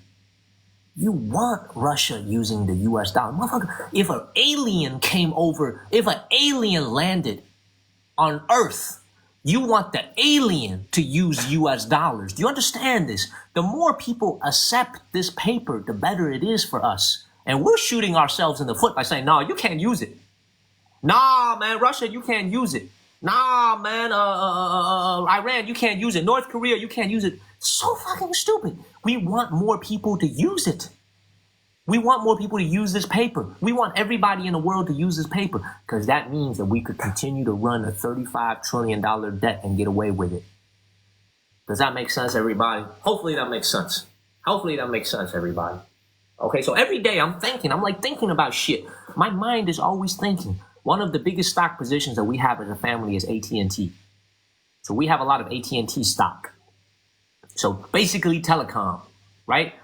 So my family has a lot of AT&T stock. It's a dividend yielding stock. We have, my dad has, I don't have any of it, my dad does. He's got a lot of AT&T stock. My mind is so heavy because I always have to think about shit. Like when we have AT&T stock, I had to ask myself, this motherfucker Elon Musk is building rockets and shit, and he is putting Starlink in the air. And he's got internet beaming from the skies. How is that going to affect AT&T in 10 years? Now you got airplanes, Delta, Emirates. Now they're using Starlink for their internet, right? I'm actually asking myself, I said, holy shit, AT&T is spending all this money laying wires in the ground, and this man just bypassed all of it by launching some rockets into the space and shooting internet signals down. How is that going to impact my stock portfolio going forward? These are the things that I think about every single day in my life. And that's why my mind is always racing. My mind is always thinking. It never turns off. It never turns off. Another great stock position that we have, a large position in, is Enbridge. We have a lot of Enbridge stock, a Canadian midstream pipeline company. We have a huge position in that. My dad does. I don't have it. My dad does. I got to think about, okay, is the incoming administration going to be friendly towards pipelines? Is the incoming administration going to be friendly towards fossil fuels? The answer is yes. We're probably looking good. If the incoming administration is not friendly towards fossil fuels and there's going to be more lawsuits that tells you, oh, you can't build a pipe on Indian land, or you need to reroute this, or you need to shut this down. You know what I'm saying? Like, these are the things that my ass is always thinking about. These are the things that my ass is always thinking about. How do I protect our family? How do I protect myself? How do I protect myself in an ever-changing world? In an ever-changing world, these are the things that are always driving my ass. So not only am I obsessed with making content for the videos, I also have to think about, because you guys have to understand, we live in a world today where change is happening so fucking fast. It is happening so fast, like it is incredible. In my parents' generation, things didn't move nearly as fast as the way they does. Every day there's a new app. Every day there's a new AI. Every day there's something new that we haven't seen before. We get more change in 1 year. We have more information disseminated in 1 minute nowadays via TikTok, via YouTube, than most people got in a year. You could scroll on TikTok for 25 minutes and get more news than you used to watch in like literally 3 hours on television in just 20 minutes of scrolling. It is a crazy world that we live in. It is a crazy world that we live in where so much information is coming at you. Okay, so many different things are coming at you. And for everybody who's watching, I really recommend that you guys check out this thing. This is not investment advice. I really want to check out a theory that's driving a lot of our investment decisions. And as a family, I'm going to introduce a person to you. You guys can go ahead and Google it after this stream. It's a very obscure economic theory called the dollar milkshake theory by a man at Santiago Capital named Brent Johnson. So I've been studying his philosophy. I've been studying his dollar milkshake theory for really the last couple of years. And everything this motherfucker said has come true. Like everything this guy said has come true. I first got onto his content about 2 years ago. His name is Brent Johnson. Dollar milkshake theory. Dollar milkshake theory. Go and check it out. Okay? Go and check out this concept, Brent Johnson. I've been studying him for 2 years. Everything this man is saying is coming true. Like literally everything is coming true. And what the dollar milkshake theory says, I'm going to explain it to you guys. It's a very interesting concept. Is the US dollar is saddled with debt. It is in big trouble, but compared to every other currency in the world, it is still the dog with the least amount of fleas. Meaning, yes, we have so much inflation, we have so much debt, we have so much interest payments that we need to make. However, it is still the currency that has the least fleas compared to every other currency. So it is still the least dirty. So imagine you ran out of clothes to wear, okay? And you need to go see a girl or a guy for a date. And you look in your laundry basket, every single piece of clothing is dirty. It's all soiled. What are you going to do? You're going to pick the least soiled, least dirty piece of clothing, right? The least soiled, least dirty piece of clothing, that's the US dollar. That's what this man is saying. So what's the main conclusions of the dollar milkshake theory? The dollar is actually going to get stronger. Even though we're in so much debt, the dollar is actually going to get stronger. He said this 2 years ago. It has come completely true. The dollar is stronger against the yuan. The dollar is stronger against the yen. The dollar is stronger against the Thai baht. The dollar is stronger against the euro. The dollar is stronger against the British pound. He is exactly right. He has been exactly right. The dollar is going to get stronger. So that's the first conclusion he just said. Second conclusion, gold is going to go up a lot, which usually when the dollar gets stronger, gold actually goes down. So there's an inverse relationship between dollar and gold. The opposite has happened in the last 2 years. Dollar went up, gold went up even higher. That's the second theory of the dollar milkshake theory, which means the dollar milkshake theory basically means it's like a milkshake. Every single country in the world is going to eventually put their money more and more towards the United States because it is the currency with the least amount of fleas.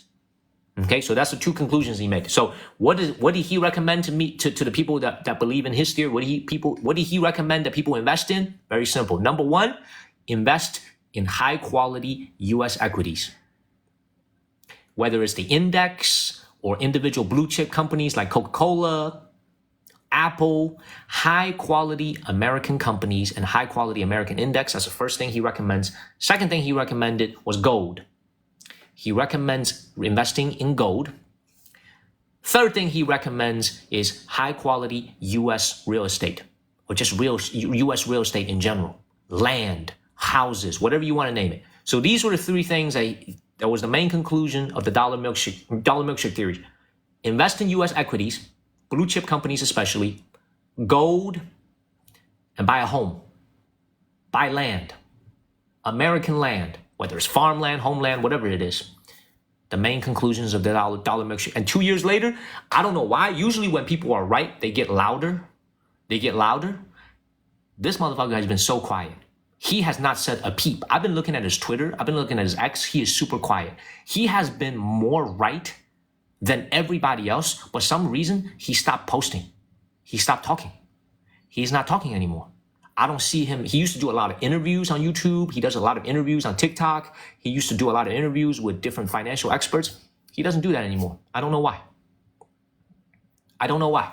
So anyway, that was a little spiel from me for the last 20 minutes. I don't even know how long I just talked. I'm in a mood to talk. I'm in a mood to talk, everybody. Okay, I'm in a mood to talk. I don't know why. I'm in a mood to talk. Some people, how many of you guys like this new format where do you, any of you guys like this style where I just talk to you guys a little bit? Thank you, JD.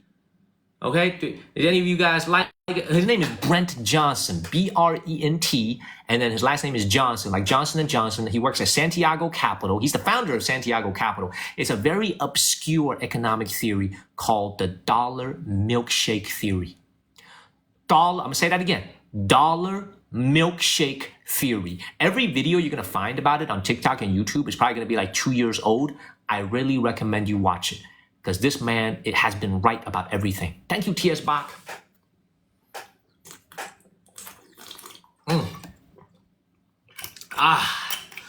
Man, that was a soliloquy right there. That was a soliloquy. I'm telling you. That was a soliloquy right there, man. Oh man, shit. And I'm gonna say this, man. I'm gonna say this one last thing about BRICS and all these things. You know, you guys have to understand my personal opinion about this, and I hope the incoming Trump administration understands this. My personal opinion about the rest of the world is that the rest of the world, for the most part, aspires to be like us. I really believe that. I believe that from the bottom of my heart. I believe the rest of Earth looks at America with envy, in a good way, with aspiration. They all want to be America. Don't listen to any of the internet trolls that tell you otherwise. Like, I believe, like, Kazakhstan. I believe the people of, like, Argentina. I believe they want to live like Americans, like the way we do. So what I'm hoping that our incoming administration would do, and I heard this from J.D. Vance a little bit, is that we be a little bit less antagonistic towards the rest of the world, okay? Be a little bit less preachy to the rest of the world, always telling them what they're doing wrong, you know, human rights this, you know, debt this, all that. Be a little bit less preachy and be a little bit more welcoming. I think we're gonna have a lot more friends than we think and we know. Because I'm telling you, I just think we're still a very aspirational place. We're still a very aspirational country that a lot of people look up to. You know what I'm saying? Like, and if we're just less confrontational as a nation, if we're just less aggressive as a nation, and instead we're a little bit nicer to people, I really think it'll do wonders for us as a country. That's how I feel about this. Okay, that's how I feel about this. It's like we need to be less confrontational, less in your face with people, and be nicer. Okay, so hopefully we'll see what happens. You know, we'll see what happens. Okay, let's a lot of people want to get in here and chat. Okay, I'm gonna get a couple more people in here. So anyway, like I said, you know, we're not always gonna be chatting with people from other parts of the world. Sometimes I just go on the because you guys like. I know for the most part, I think you guys like me. You guys like listening to what I have to say. You know, I'm not the smartest guy in the world, but I am pretty informed. I think I know what I'm talking about. Thank you, Jazz. You know, and it's like, you know, I think I know what I'm talking about for the most part, and you know. Everybody got to live their own life. I can't convince you to live your life a certain way. I just think, you know, it's interesting to talk to. Thank you, Nandita. Thank you. Great to see you, Vanessa. Thank you for supporting the channel, Vanessa. Hi, Vanessa.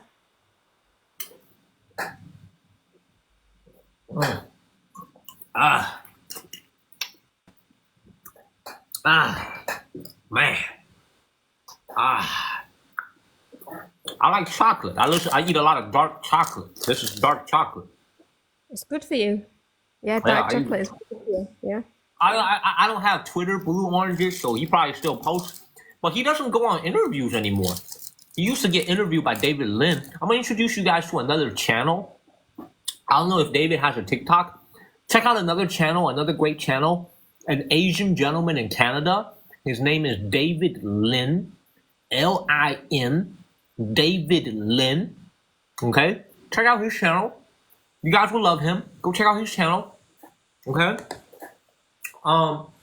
He's on YouTube. I'm not sure if he's on TikTok. Go check out his channel. He makes great content. Not every guest I agree with. I don't watch all his videos. I watch some of them. He just interviews people. Okay? Yes. Brent has a podcast on YouTube. That's right. I need to go listen to it. I guess I'm not really following him as much, but I haven't seen him get interviewed for a long time. Thank you, V-Rod. Y'all gotta go check out. Y'all gotta go check out Brent Johnson. Y'all gotta go check out David Lin. Lin. Lin, not Lim. Lin. David Lin. Okay? Look, it is my sincerest wish that we can be friends. China and America, that we can be friends. At this point, it's not looking like. It is not looking likely at this point. But it is my sincerest wish that we could be friends. Okay? Unfortunately, it doesn't look likely in the next 4 years.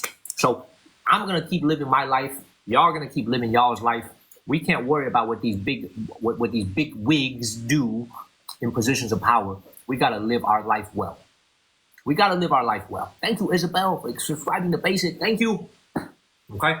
I just love talking to you guys. I love getting things off my chest. You know what I'm saying? I love talking to you guys. And you guys have to understand, like, I'm going to say one last thing. And then we'll keep moving. Okay? Thank you, B-Right. Thank you, Jill. You guys have to understand. The reason why, and I do think there is there's two sides of the argument, right? And we're going to be very honest with each other. China as a country has become wealthy, okay, in the last 20 to 30 years, largely because, not all of it, but largely because of the trading relationship that has developed with Japan, especially with the United States, with Europe. That's really the biggest reason. Yeah, you can say real estate. Yeah, you can say infrastructure, but the biggest reason is all the influx of the US dollars coming in from all the trade. That's why this country has gotten very wealthy. At least some people do. Okay? I could see how that is a source of unhappiness with a lot of people back home in America. Okay? A lot of people are unhappy about it, okay, because they feel like they took our jobs. I get it.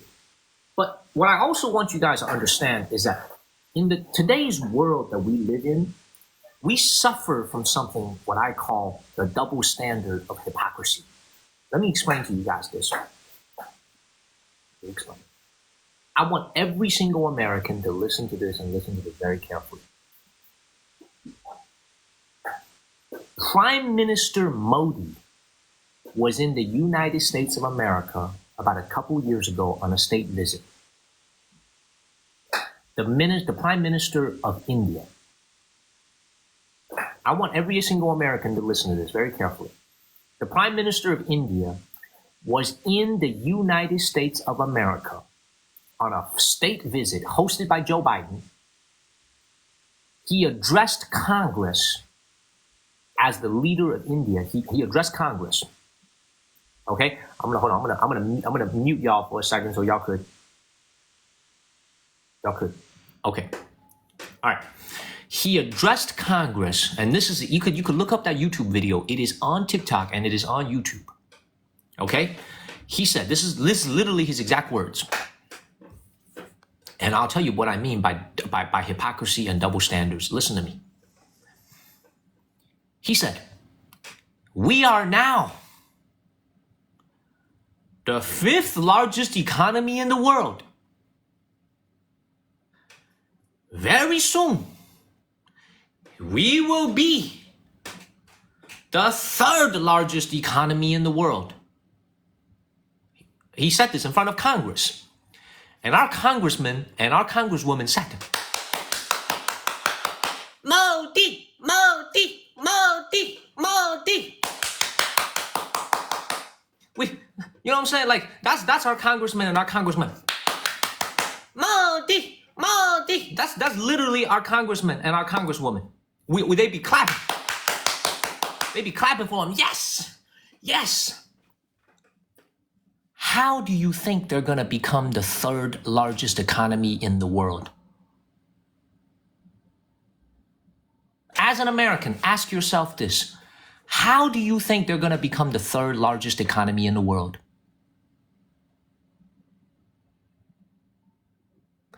The silence is deafening. By taking American jobs.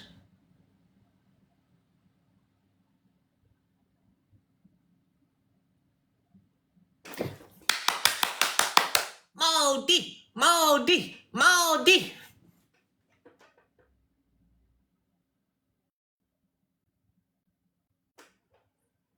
Our own congressman and our own congresswoman clapping.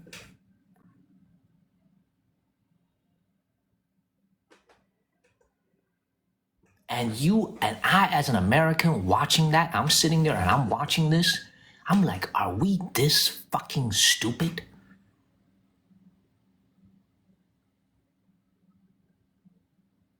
Are we this fucking stupid as a country?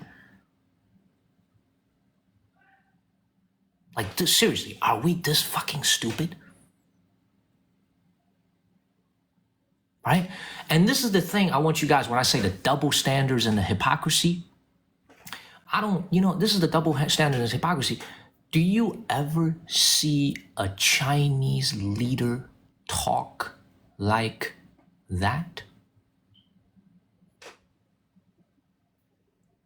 Do you ever see a Chinese leader go, we are now the second largest economy in the world, and one day we will become the largest? Do you ever see a Chinese leader talk like that? Ever? Ever?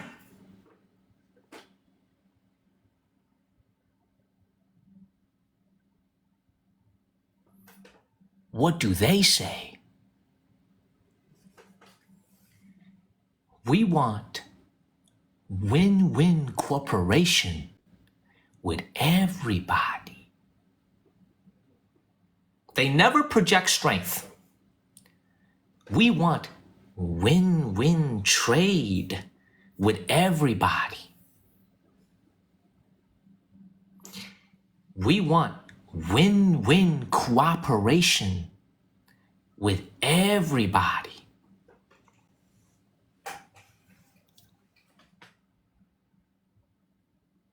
Do you ever see them go in front of our Congress and go, we are the second largest economy in the world. We're about to be first. Never.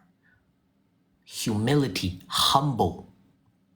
You know what I'm saying? Thank you, Eve's World. Super, super humble. Literally, if you look at every single statement, it's always the same. We want win-win cooperation. That is literally every single statement. We want win-win cooperation. That is literally written. I don't know if like whoever wrote that must be like, they must be using that. When Donald Trump got elected and he got a congratulatory letter from China, it literally said, we look forward to win-win cooperation.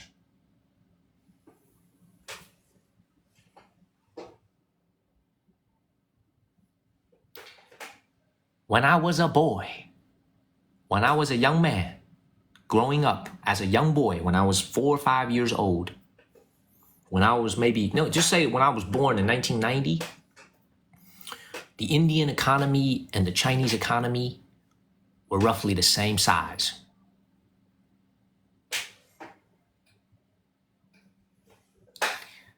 When I was a boy, 34 years ago, when I was born 34 years ago, India and Chinese economies were the same size. Now, the Chinese economy is 6 times larger. I used to be the same height as you. Now I'm 6 times taller. You still 1 foot tall. I'm 6 foot tall now.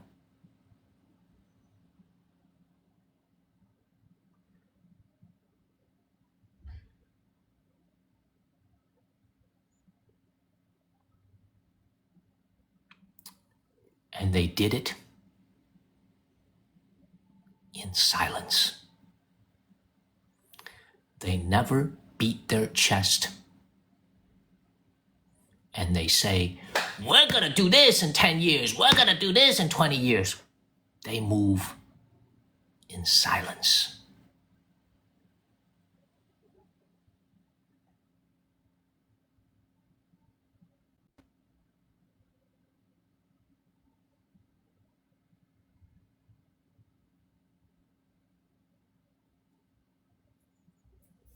Do you get it? Win-win cooperation.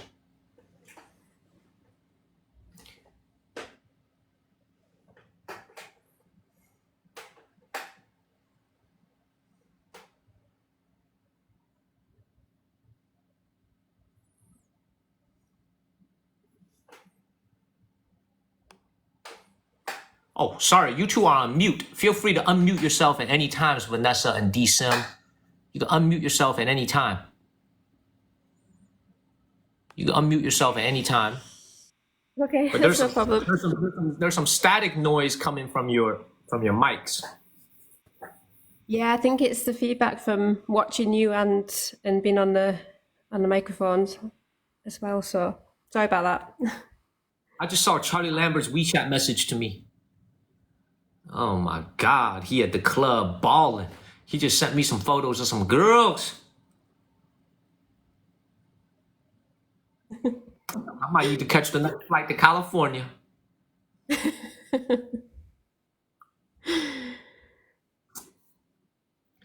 So this is why I always tell people, see through the bullshit. We as Americans are very altruistic people. We are. Let me move this a little bit closer when I see you guys. We are so hardworking. There's so many hardworking Americans out there. By the way, just like, when I was looking at my Discord yesterday, like Shayna was saying, I got to go to work. Oh, I saw that. Shayna, I don't know if she's watching. She's probably asleep right now. She's like, I'm about to head into work. It was Saturday, and she was still going to work. People always talk shit about us being lazy as a country. Fuck no. Americans are some of the hardest working people I've ever met in my life. Hardest working people I've ever met in my life. We are a great nation full of great people. Not everybody's great. We got a lot, we got some people that aren't so great, but for the most part, we are a country of hardworking, altruistic people. But we are being misled. We are being hoodwinked by a lot of things. And what I say by the hypocrisy of double standards is that there's a lot of things happening in this world where they tell you some things and you believe it. And unfortunately, it's really going to cloud your judgment. It is really going to cloud your judgment. I'm going to give you one final example. I'm going to give you one final example today. I'm going to give you one final example and then we're going to move on. Okay? The one final example I'm going to give you guys today is, once again, this whole dynamic. If you look at Russia, China, India, these three countries, right? I want you guys to think about this. We as a country, the United States of America, is so paranoid about China. We're so afraid of China's rise.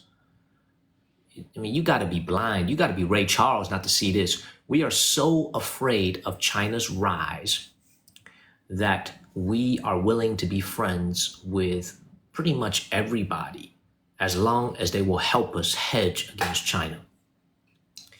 Well, I want you to humor me this. Do you guys remember this incident that happened about a year ago? There was a sheik, an Indian sheik, a Canadian citizen, I might add, who was living in Canada.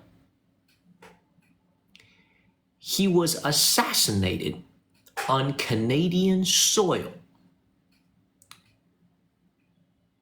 with the assistance and the planning of people that were in the Indian government. They literally went on foreign soil and assassinated a Canadian citizen on Canadian soil. I don't think you guys realize what I just said. Can you imagine if it was China that did that? What CNN would melt down. Like Fox News would melt down. Right? Like literally Fox News would melt down. Can you imagine the headline? Can you imagine the headline? Right? The headline would say, it would say Chinese this and this did this and this. It would be in the headlines every single day, right? But because we consider India to be a friend, a hedge against China, just swept it under the rug. Yeah, they expelled some diplomats. Yeah, Canada, India got into an argument. They expelled some diplomats. I don't see any news reporting about this. You know, it's not really in the news. You don't find that to be interesting? Like a fucking spy balloon flew over Kansas or some shit, a little spy balloon that veered off course. We shot it down with a missile. It occupied the media for like literally a week straight. You got a Canadian citizen being assassinated on his home soil by a foreign government agent. Now, I don't see a lot of news about this. I don't see PBS reporting on this. I don't see NBC reporting on this. It's worth thinking, though. It's worth thinking, isn't it? The double standard, the hypocrisy. It's worth thinking. Think about it. It's worth thinking. You know what I'm saying? It's worth thinking. So I'm gonna leave you guys with that point, and then now let's go talk to some more people. I feel like this has been a very heavy topic. I felt like talking today. Like I said, you guys are my therapy. You guys are my therapy, man. You guys allow me to get everything that's in my mind out. You know, like you just gotta pay attention to what the fuck is going on in the world. You know, don't be asleep when all this shit is happening. You know, pay attention to everything that's going on in the world. And I gotta be honest, man, the more I see this shit, the more selfish I become. The more I see this shit, the more I like, man, I'm gonna stack and live my own good life. And I ain't gotta worry about all this other shit. You know what I'm saying? I'm just gonna be selfish and live my own life. You know what I'm saying? I ain't gonna worry about all this other shit. So honestly, it makes you sad thinking about a lot of these things. It makes you lose hope in many times. It makes you, Yeah, it does. you know what I mean? It does. I'm serious. You gotta think about this shit. Think about this. You know, so hopefully this is why a lot of people, you know, they don't understand why I like Donald Trump. I like him. I'm saying this for the first time today on podcast, on this live stream. I like Donald Trump. I do like him. He's probably not the most friendly president towards immigrants. And from a woman's reproductive rights perspective, there's been a lot of damage done there, you know, for those people who believe in that. But he does believe in a lot of things, and he does say a lot of things that does make sense to me as a thinker. The need to preserve the US dollar, right? The need to preserve our position as the most dominant nation in the world. I think he gets all that. I think he's very focused on that. And I think that he is going to do some big things in the next 4 years, and I wish him nothing but luck, because I am an American and I want him to succeed. It doesn't matter what part of what aisle I'm on, left or right. You know what I'm saying? Like, I want the president of the United States to succeed because I'm an American. I'm rooting for him. I'm rooting for J.D. Vance. I'm rooting for everybody in administration. I love Tulsi Gabbard. I freaking love Tulsi. I think I mentioned it before. I love Tulsi Gabbard. Always loved her. Okay? I wish she was his running mate, but she's in the administration now. You know, and I hope she's our first female president. I hope Tulsi can one day be our first female president. I wish the president of the United States nothing but good luck in the next 4 years, and hopefully we'll have some good things. Hopefully we'll have some good things happening in the next 4 years, and we as Americans can all benefit, and that people on both sides of the aisle can all benefit from his presidency. So we as Americans. Okay? So with that, let's go talk to some people from around the world. Let's go talk to some people from around the world. What do you think? What do you think, guys? Hey, and if the U.S. government is watching, man, hey, U.S. government, I love you, man. I love the U.S. government, okay? Don't be giving me no problems, man. I love you. I'm an American. I love you. I think you need to be a little bit smarter about the things you're doing, okay? But I love you. I'm rooting for you. Don't be giving me no problems. Don't be giving me no problems, okay? I'm just a little potato, man. I don't nobody even care about what I say. Okay, don't nobody care about what I say. Don't be giving me no problems.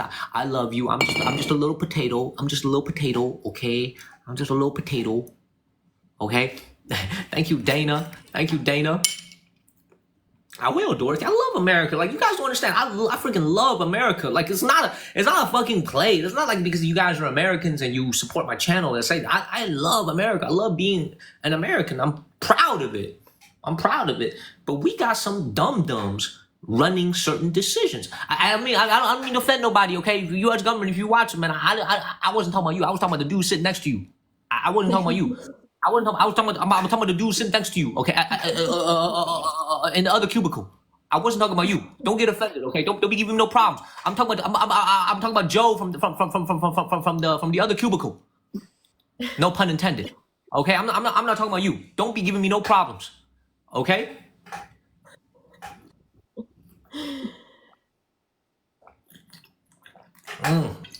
Damn, I got worked up today. Baby. I love you guys. Thank y'all for listening. That's speech. I love talking to you guys. You know, we don't always have to be outside. I mean, we don't always have to be outside in the streets, right? Like, you guys have to understand, like, I feel like I am a decently interesting person. Like, the reason why a lot of women like me, I'm gonna be honest. I mean, yeah, I'm not, you know, I'm a decently attractive human being.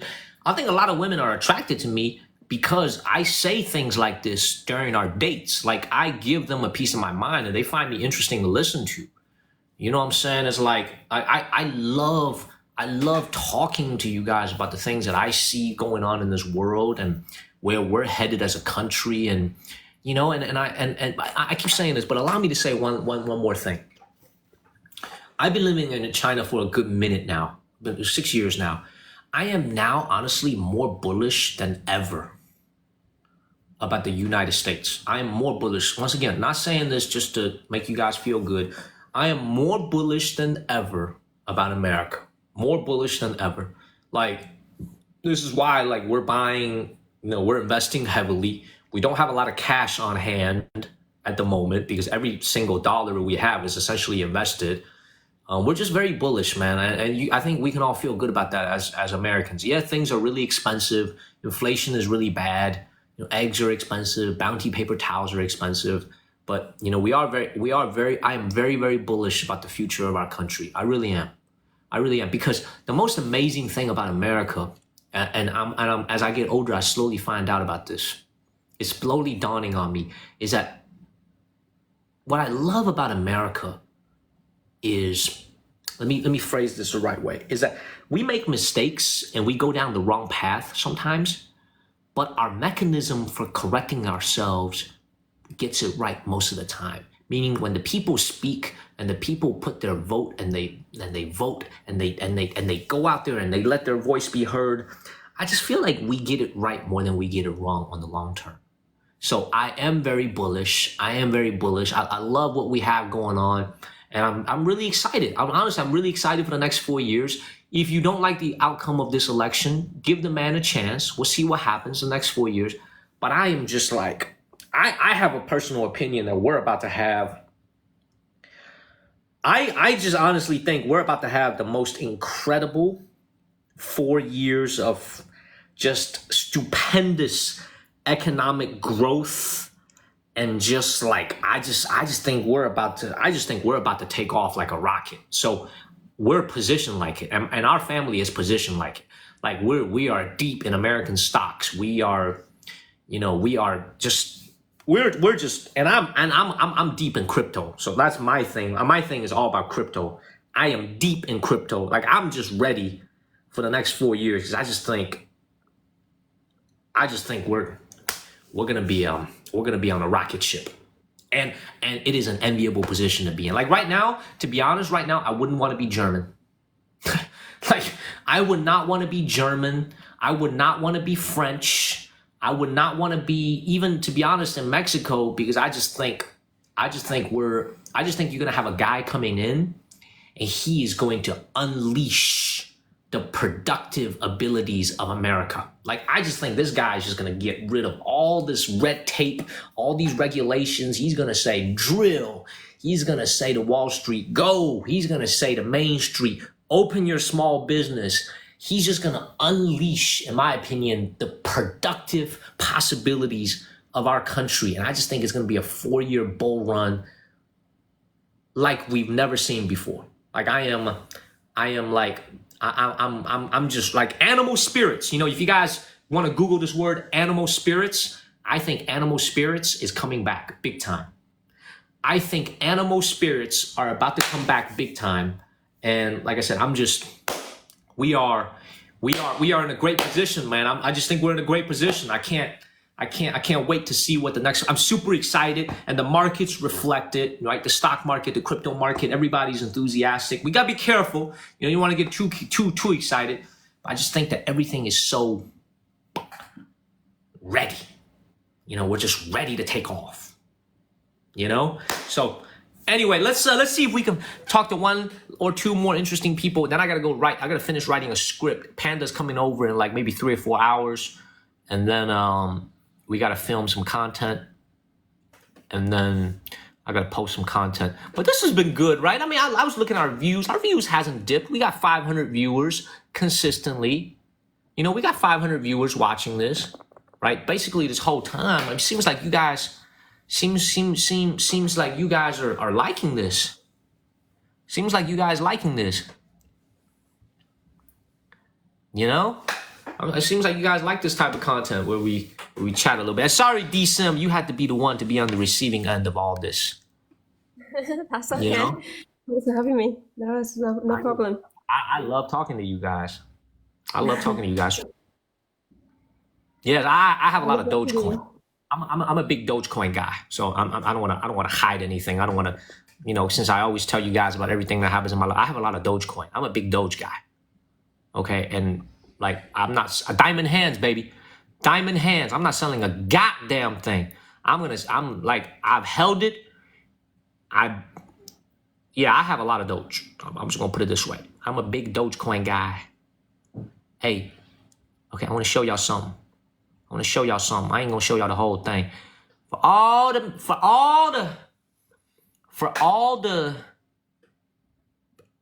people that was taking shots at me, saying, "You just got Doge, Linda."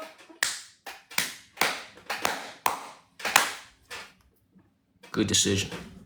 All the people that saying, look, I'm gonna show y'all this. Check this out. All the people saying that I'm a loser, all the haters, they trying to come at me. They saying I don't get laid. Look at this nice young lady. I ain't gonna show you her face. She just liked my profile. Check this out. Check this out. That's a match, baby. That's a match, baby. And I got a phone full of it. Yeah, I got a phone full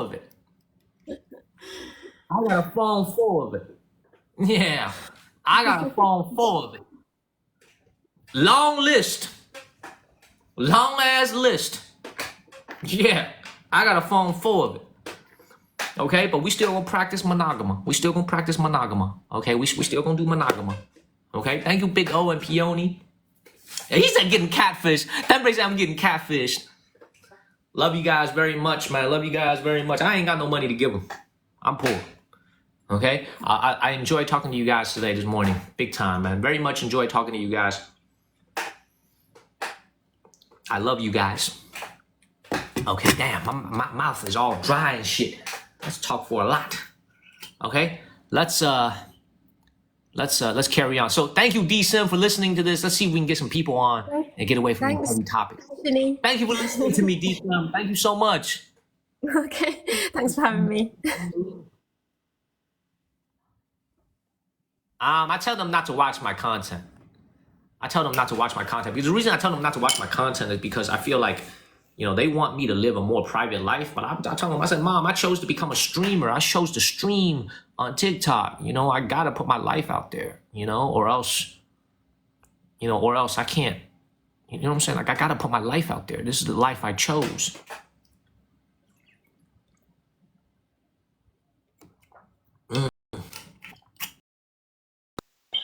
What's up, my boy? Man. What you doing? man, yes, Doge up 200% in a month. I bought a bunch when it was at 10.5 cents. So 1.105 was when I got in on a big batch. Anyway, what the hell was I talking about? I'm trying to talk with Shanita, but she's in a battle right now. People just be battling and shit. People be battling. You know? Ashley, my rent cheap as hell, $425. Avoid live vaccines. No matter who you are, ask your asthma specialist. All right, man, we having a hard time getting people.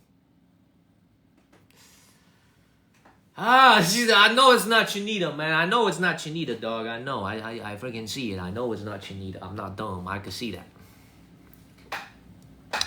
Straz? Who's Straz?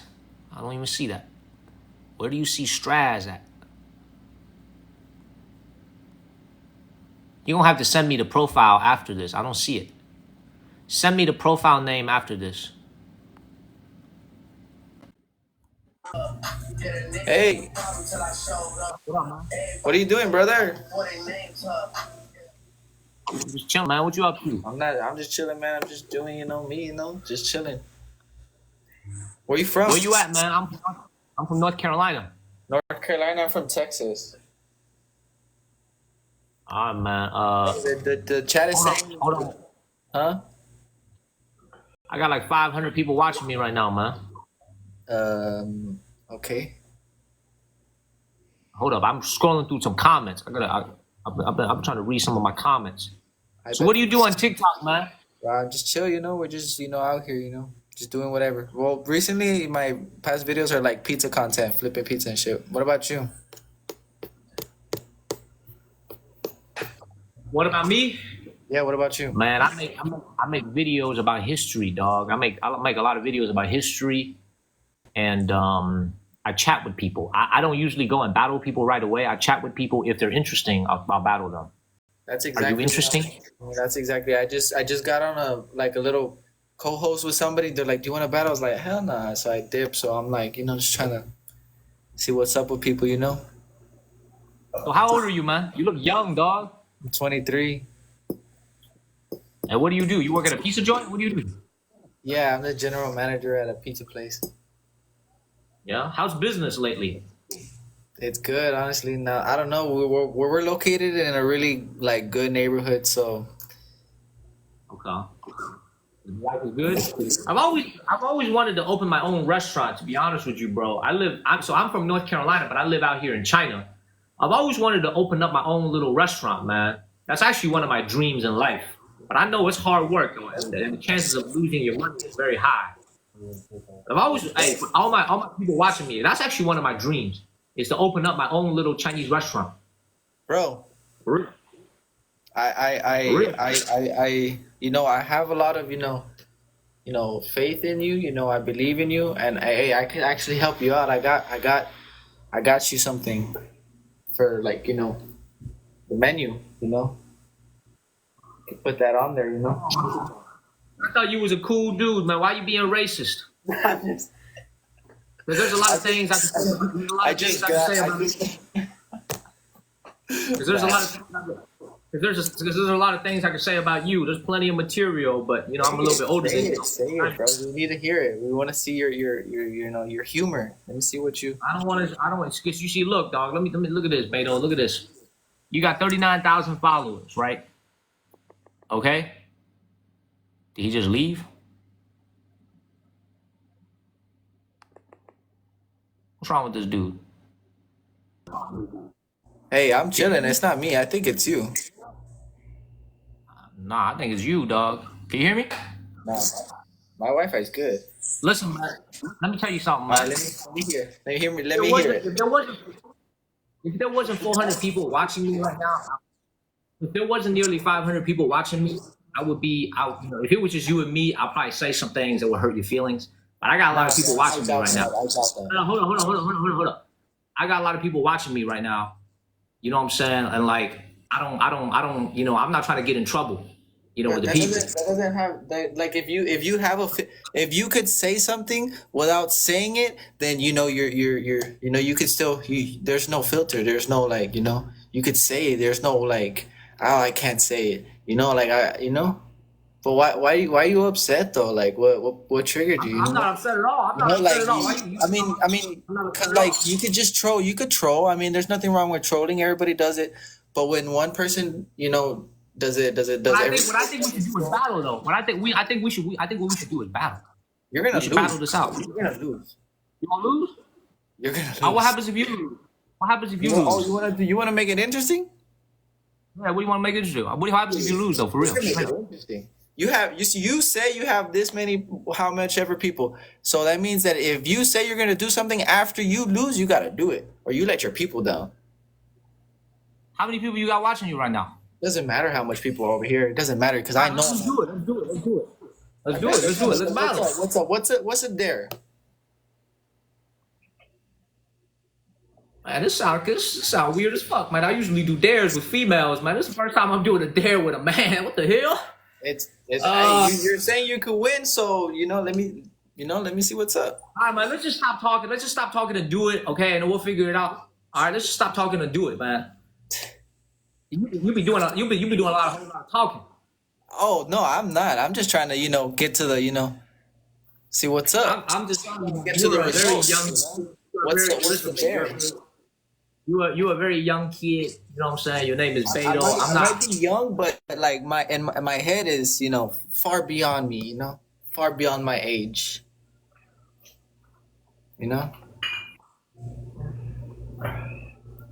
All right, dog. Usually the people. Let me hold on. Let me mute him for a second. I'm gonna talk to my people for a second. I'm gonna talk at you. You see, look, there's a lot of things that I could say about this kid right now and hurt this kid's feelings. You know what I'm saying? Like, I can make fun of what he does for a living. I could talk about a lot of things. I could do a lot of things. But the thing is, you guys know, we're trying to keep the channel positive. We're trying to keep the channel positive energy. You know what I'm saying? We're trying to keep this I could show him this, and we could say, you ain't never gonna have this for the rest of your life. You know what I'm saying? I could show him stuff that, you know what I'm saying? Like, I ain't gotta be, I could show him this, and I could be like, you ain't never gonna have this for the rest of your life. Neither will your kids. You know what I'm saying? I could say that. I could say, I could say, you ain't never gonna have nothing like that for the rest of your life. You know what I'm saying? I could say stuff like that. You know what I'm saying? Like, but I ain't gonna do it though. I ain't gonna do it. I'm gonna put it on mute. You know what I'm saying? Like, I'm gonna put it on mute. You know what I'm saying? Like, I could say all that, but I ain't gonna say it. I ain't gonna say it. You know what I'm saying? I ain't gonna say it. You know what I mean? Like, I could do so many things right now, bro. I'm just like, man, to be honest, I just don't want to stoop to their level. You know what I'm saying? Like, he got me flexing. He He gonna bring out a little cat and he gonna talk about some, oh, this is go your menu. I'm telling you, man, it's disrespectful. Thank you, Dana. Thank you, AC. We scratching tonight, man. Come on, man. Do you really gonna bring this out of me? Come on, man. I ain't gonna sink to his level, man. Thank you, Mike. Thank you, AC.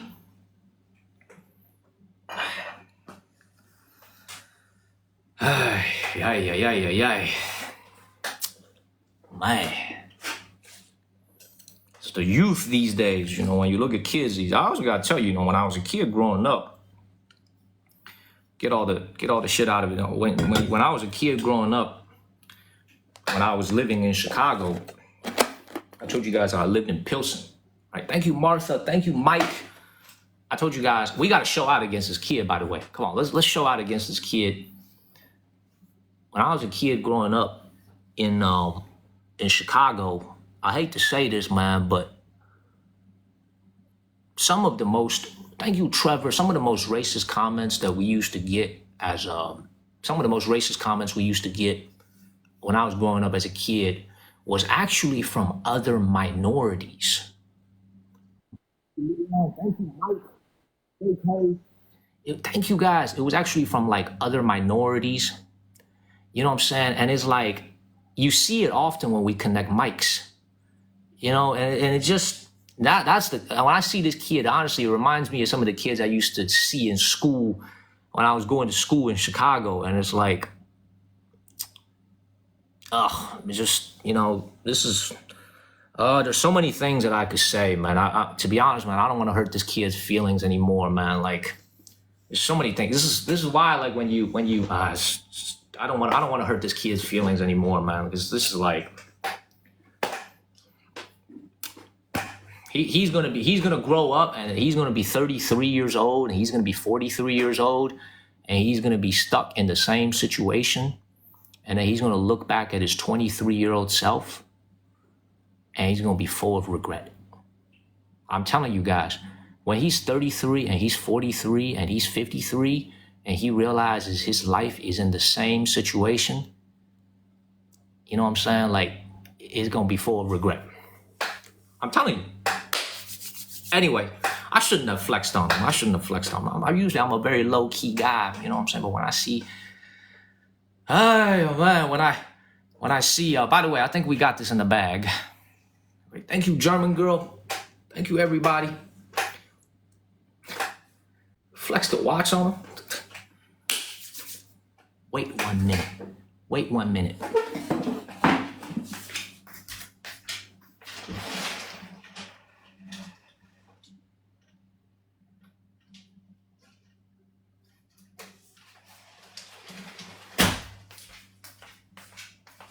Hey, y'all, wait 1 minute.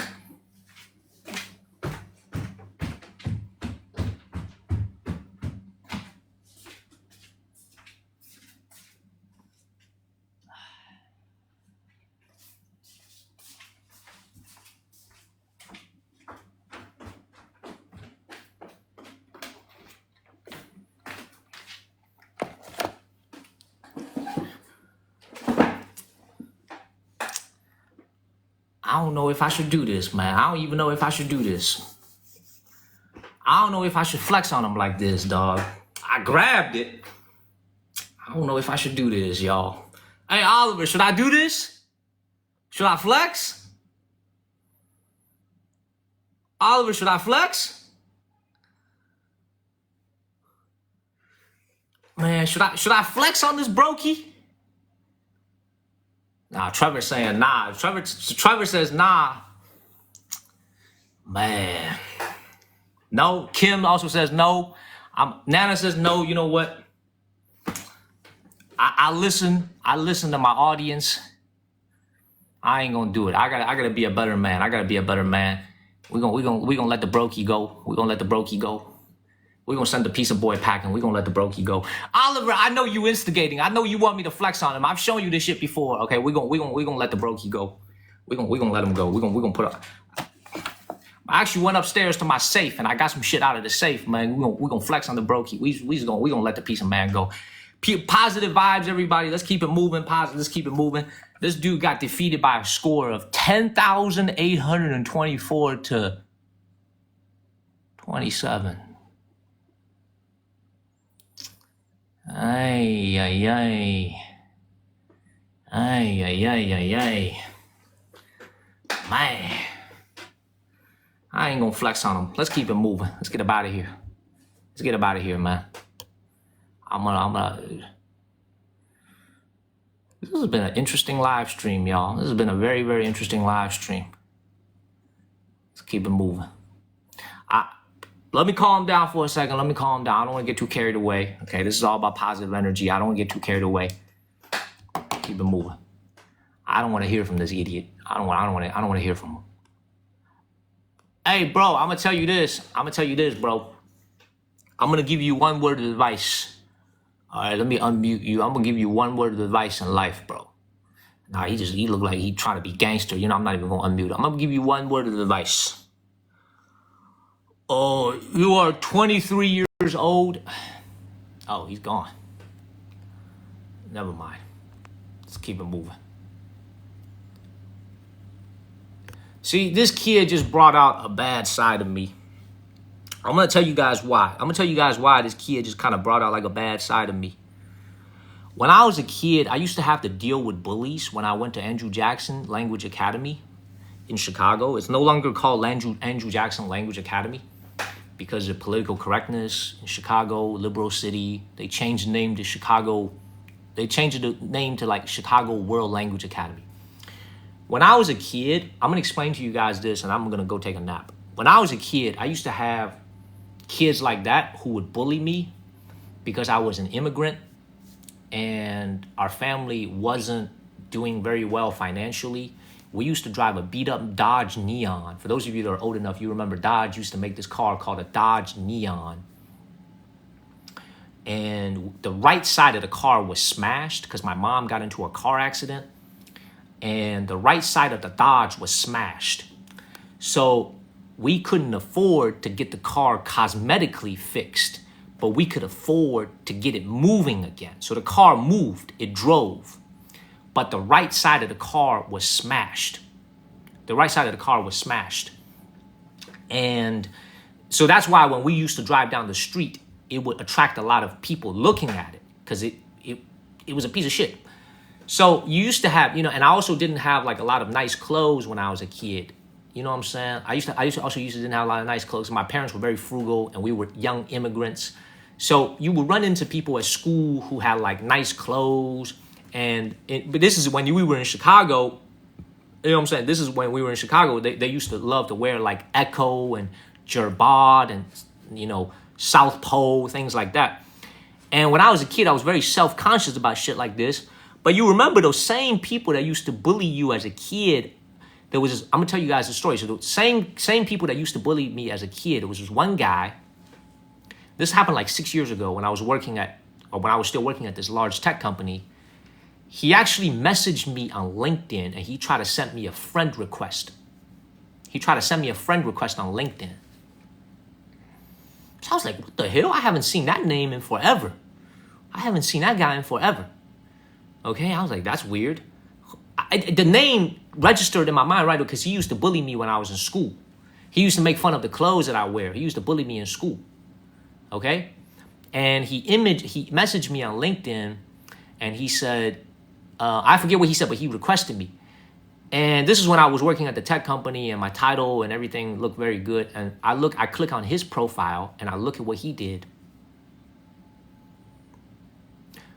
This guy had a LinkedIn page that said packing and unpacking at like a truck driving company, which I'm not making fun of. Okay, I'm just saying that's because LinkedIn is usually a page for working professionals at companies to make. His title just said packing and unpacking at so-and-so.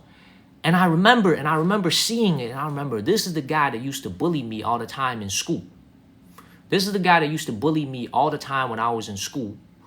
You know what I'm saying? So it's like materialistically, they've fallen behind so bad that I felt bad. And when you look at that kid back there, when he was in school, when he was 16, when he was 17 years old, he probably was at school bullying someone who was weaker than him, who didn't have as many friends as him, or, you know what I'm saying? He probably did that at school as well. But things usually tend to even out in life after 10, 20 years. And when he's 43 years old and he's got kids and he's got a family and he looks around at his circumstances, you know what I'm saying? And then the people that he used to bully, maybe they went on to have a great professional career. You know what I'm saying? It all tends to even out. You know what I'm saying? Thank you, Dakota. So like I said before, man, it's one of those things where when I saw him, it reminded me of the bullies that I used to have to deal with in school. This is kind of this is kind of my way of flexing.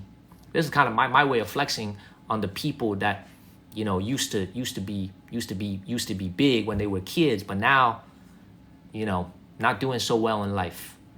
My man over here, not doing so well in life. So,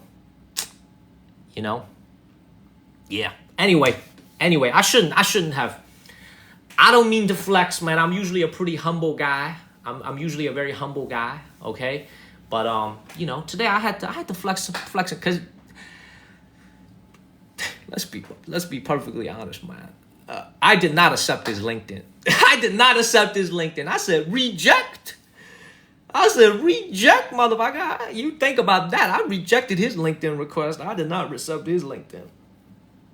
Okay, and I think you guys are curious. I'm not gonna leave you guys I'm not gonna tease you guys like this. I told you guys, man. I listened to Brent Johnson. I listened to I listen to Brent Johnson. I listen to the dollar milkshake theory. Gold is something that we invest in heavily as a family. We've always invested in gold as a family. And when you're living in China, you're able to access a lot of things that are made out of gold that you don't really have back home in America. They make gold into artisanal things. So, so this is why some of the things that I showed you is actually things that we invest in. It's certainly not a flex in any means. It's part of our family portfolio, things that we invest in as a family. So nothing to be flexed about. It's like our stock portfolio. It's like whipping out a AT&T stock and showing it to them. So I probably shouldn't have gotten worked up over there. Okay, so gotta invest, y'all. You gotta invest, everybody. See, look, if you have I'm telling you, I used to have this is when I was in middle school primarily, because and when I got to middle school, I got to an age where I started to get acne. Like, if you look at my skin now, it's pretty clear. I don't have any scars. But there was a point when I was 14, 15 years old, I started to get acne quite a bit. And, that hurt me when I was at school. People make fun. I, didn't have the nice clothes, and, English was a little bit broken. So you used to have people that bully me. And the saddest thing about it, and I always say this is really the saddest thing about it, it really wasn't the white kids that bullied me. I'm serious. I'm like totally serious about it. It really wasn't the white kids that bullied me. It was actually the other minority groups that would bully other minority groups, especially kids from like Asian countries like China, like Korea. That's the stuff that I saw as a kid growing up. Maybe it's because I went to a very ethnically diverse school in Chicago. But like, now that I think back about it, I really mean that. It was like, I was never really...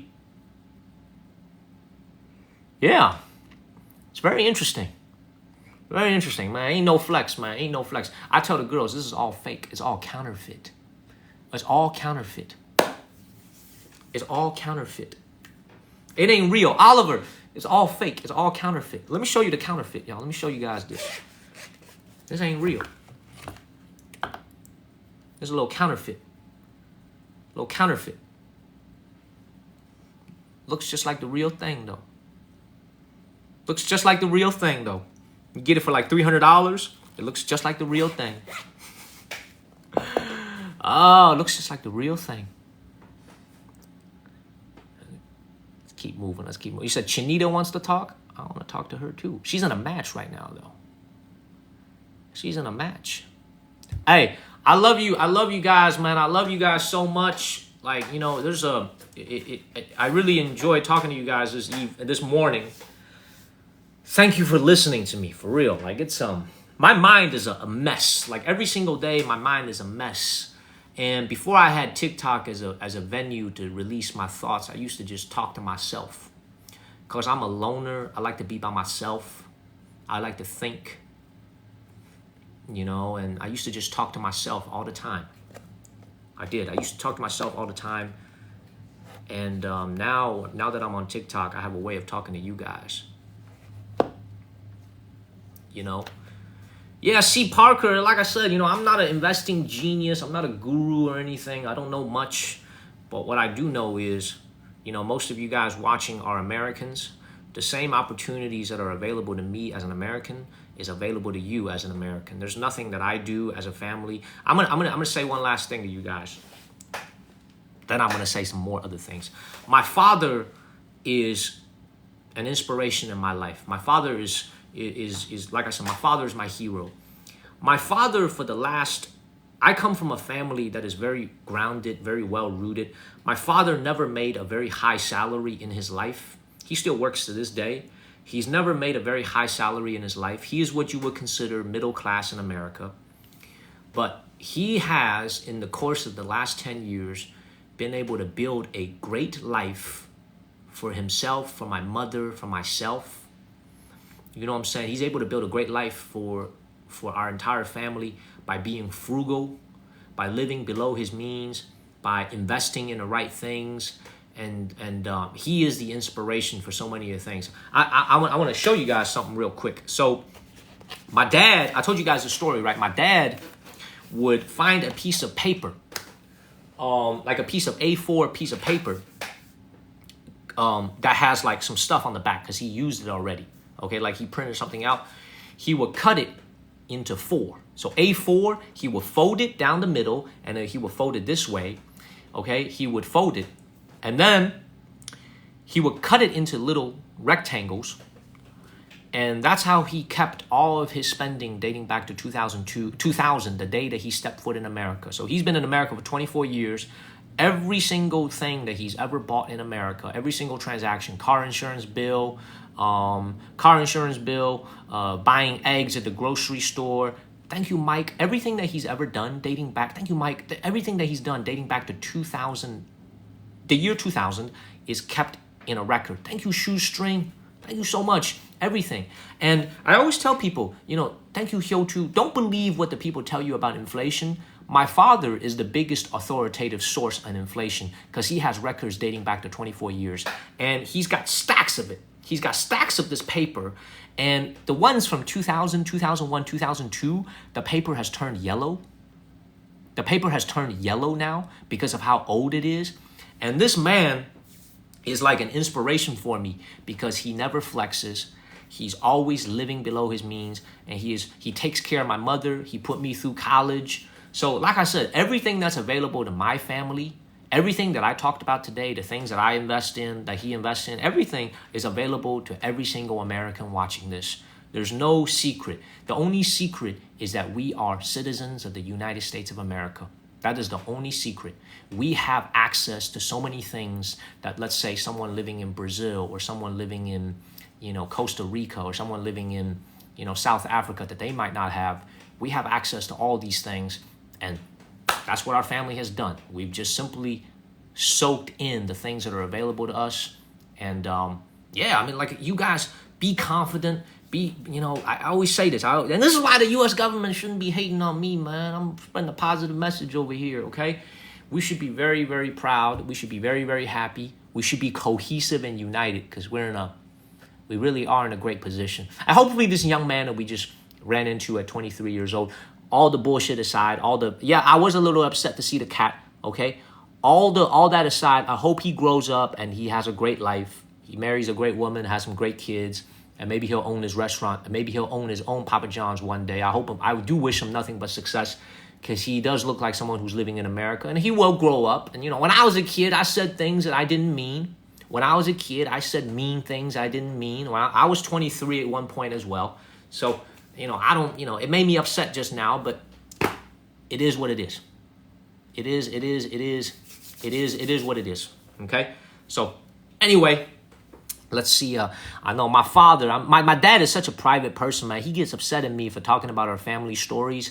This is why I say it at this hour, because he's asleep, so he's not watching. My dad is asleep now. He's not watching this, so he doesn't get upset. He doesn't even know I'm saying this. But my dad is he is the reason why I am where I am today in life. My father is the reason why I am the way I am in life. He was the one who took me to America. He put me through college. He got me a green card. He got me that blue passport that I have. Everything I have, I owe it to my mom and dad. And this is why I have the courage to do what I do. When I started to do social media, my parents didn't really support it. They didn't really want me doing it. They wanted me to work a desk job. They said, why don't you just go get another job? If you're not happy at the old job, go get a new job. And you know what was my rebuttal to my dad? I said, Dad, there's a quote from Denzel Washington, one of my favorite actors. He gave a quote at a graduation speech, I believe at Columbia University. He said, to get something you've never had before, you must do something you've never done before. To get something you've never had before, you must do something you've never done before. And I gave this rebuttal to my father. I said, Dad, the reason we have everything that we have today in the United States of America is because you decided to quit your job and my mother quit her job You both had good jobs in China. You decided to come to America and start from nothing, from zero. And because you took that risk, knowing that we could very well fail, you took that leap of faith. That is the reason we are here today. And Dad, if I keep doing what I'm doing at the office, yeah, I'll be okay. I'll do fine. I'll be prosperous. They pay me good. I go get another job. They'll pay me good too. But if I want to do something truly amazing, I got to go do something I've never done before. I don't know if I could do this, but if you had that same courage to go to America and you could quit your job, and I'm younger than you were 36 when you quit your job, and I'm only 30 when I started doing this, I said, why can't I not go get a job and try to do this? And if I fail, you tried it when you were in your 30s, why can't I try? And he just sat there and he listened to me. This was on the phone. I was living in China at the time. He just was on the phone. He listened to me and he just listened. He says, go do it. Don't half-ass it. Go and do it. And that's what I did. That's what I did, man. If you want something you never had before, you got to do something you've never done before. You know what I'm saying? So anyway, one last thing. That another great quote I remember, and I love this particular quote as well. And this, I'm not saying this for everybody, but it's certainly been true for me. There's another quote that goes, make your move before you are ready. Because a lot of people, we say to ourselves, man, we're like, man, I gotta have this, I gotta have that, I gotta have a savings of $50,000 so I can have something to fall back on. I gotta have a kid first. I gotta marry this girl first. I gotta get a house first. I gotta get a 20% down payment first. I gotta get another car first before I'm gonna do this. I love this quote, and it's worked out for me so well in life. Make your move before you're ready. When I started doing this shit on TikTok, on YouTube, I had no idea what the fuck I was doing. If you go look at my old YouTube videos, I had no idea what I was doing. I had zero idea. I just scratched and clawed. I just made random ass videos until I finally found something that I was interested in and it worked. I was not nearly ready. I didn't know what I was doing. I had zero technical background. I didn't know how to edit videos. I didn't even know what a script was. I didn't know anything. But I just said, you know what? I have an idea that I could do it better than these people that are already doing it. I could do a better job than them. I said, I could do a better job. Let me go and do it. Make your move before you're ready. Don't wait for everything to fall into place. Just fucking go and do it. Just go and do it. And maybe something good will happen. Maybe something good will happen. Okay? So, I love you guys so much. Thank y'all for listening to this kid from North Carolina. Thank you, Joe. I love you guys. Thank you guys so much for listening to me on the Saturday night. I can't express my gratitude. Thank you guys so much. Thank y'all. I'm sorry about the little negative moment that we had with this young kid back then. I apologize about that. I appreciate you guys so much. Okay, Michael. Okay, Mike, Trevor, everybody, man. And also there was this one other individual earlier. Okay, I think it was Demon Kaka. Everybody, my moderator's German girl, my moderator's Wendy. Thank y'all so much. Everybody, Nana, everyone. Thank you guys so much. I hope you guys enjoyed listening to me today. I will be back on Sunday morning. Love you guys. Thank y'all so much. Hug. Okay, I'm sorry about the flexing. I didn't mean to do that. Marlene. Thank you so much. I love you guys. I hope you guys enjoy listening to it. Thank you guys so much. I'm out of here. I'm gonna see you guys Sunday morning. Okay? Bye-bye, everybody. Have a great night, everyone.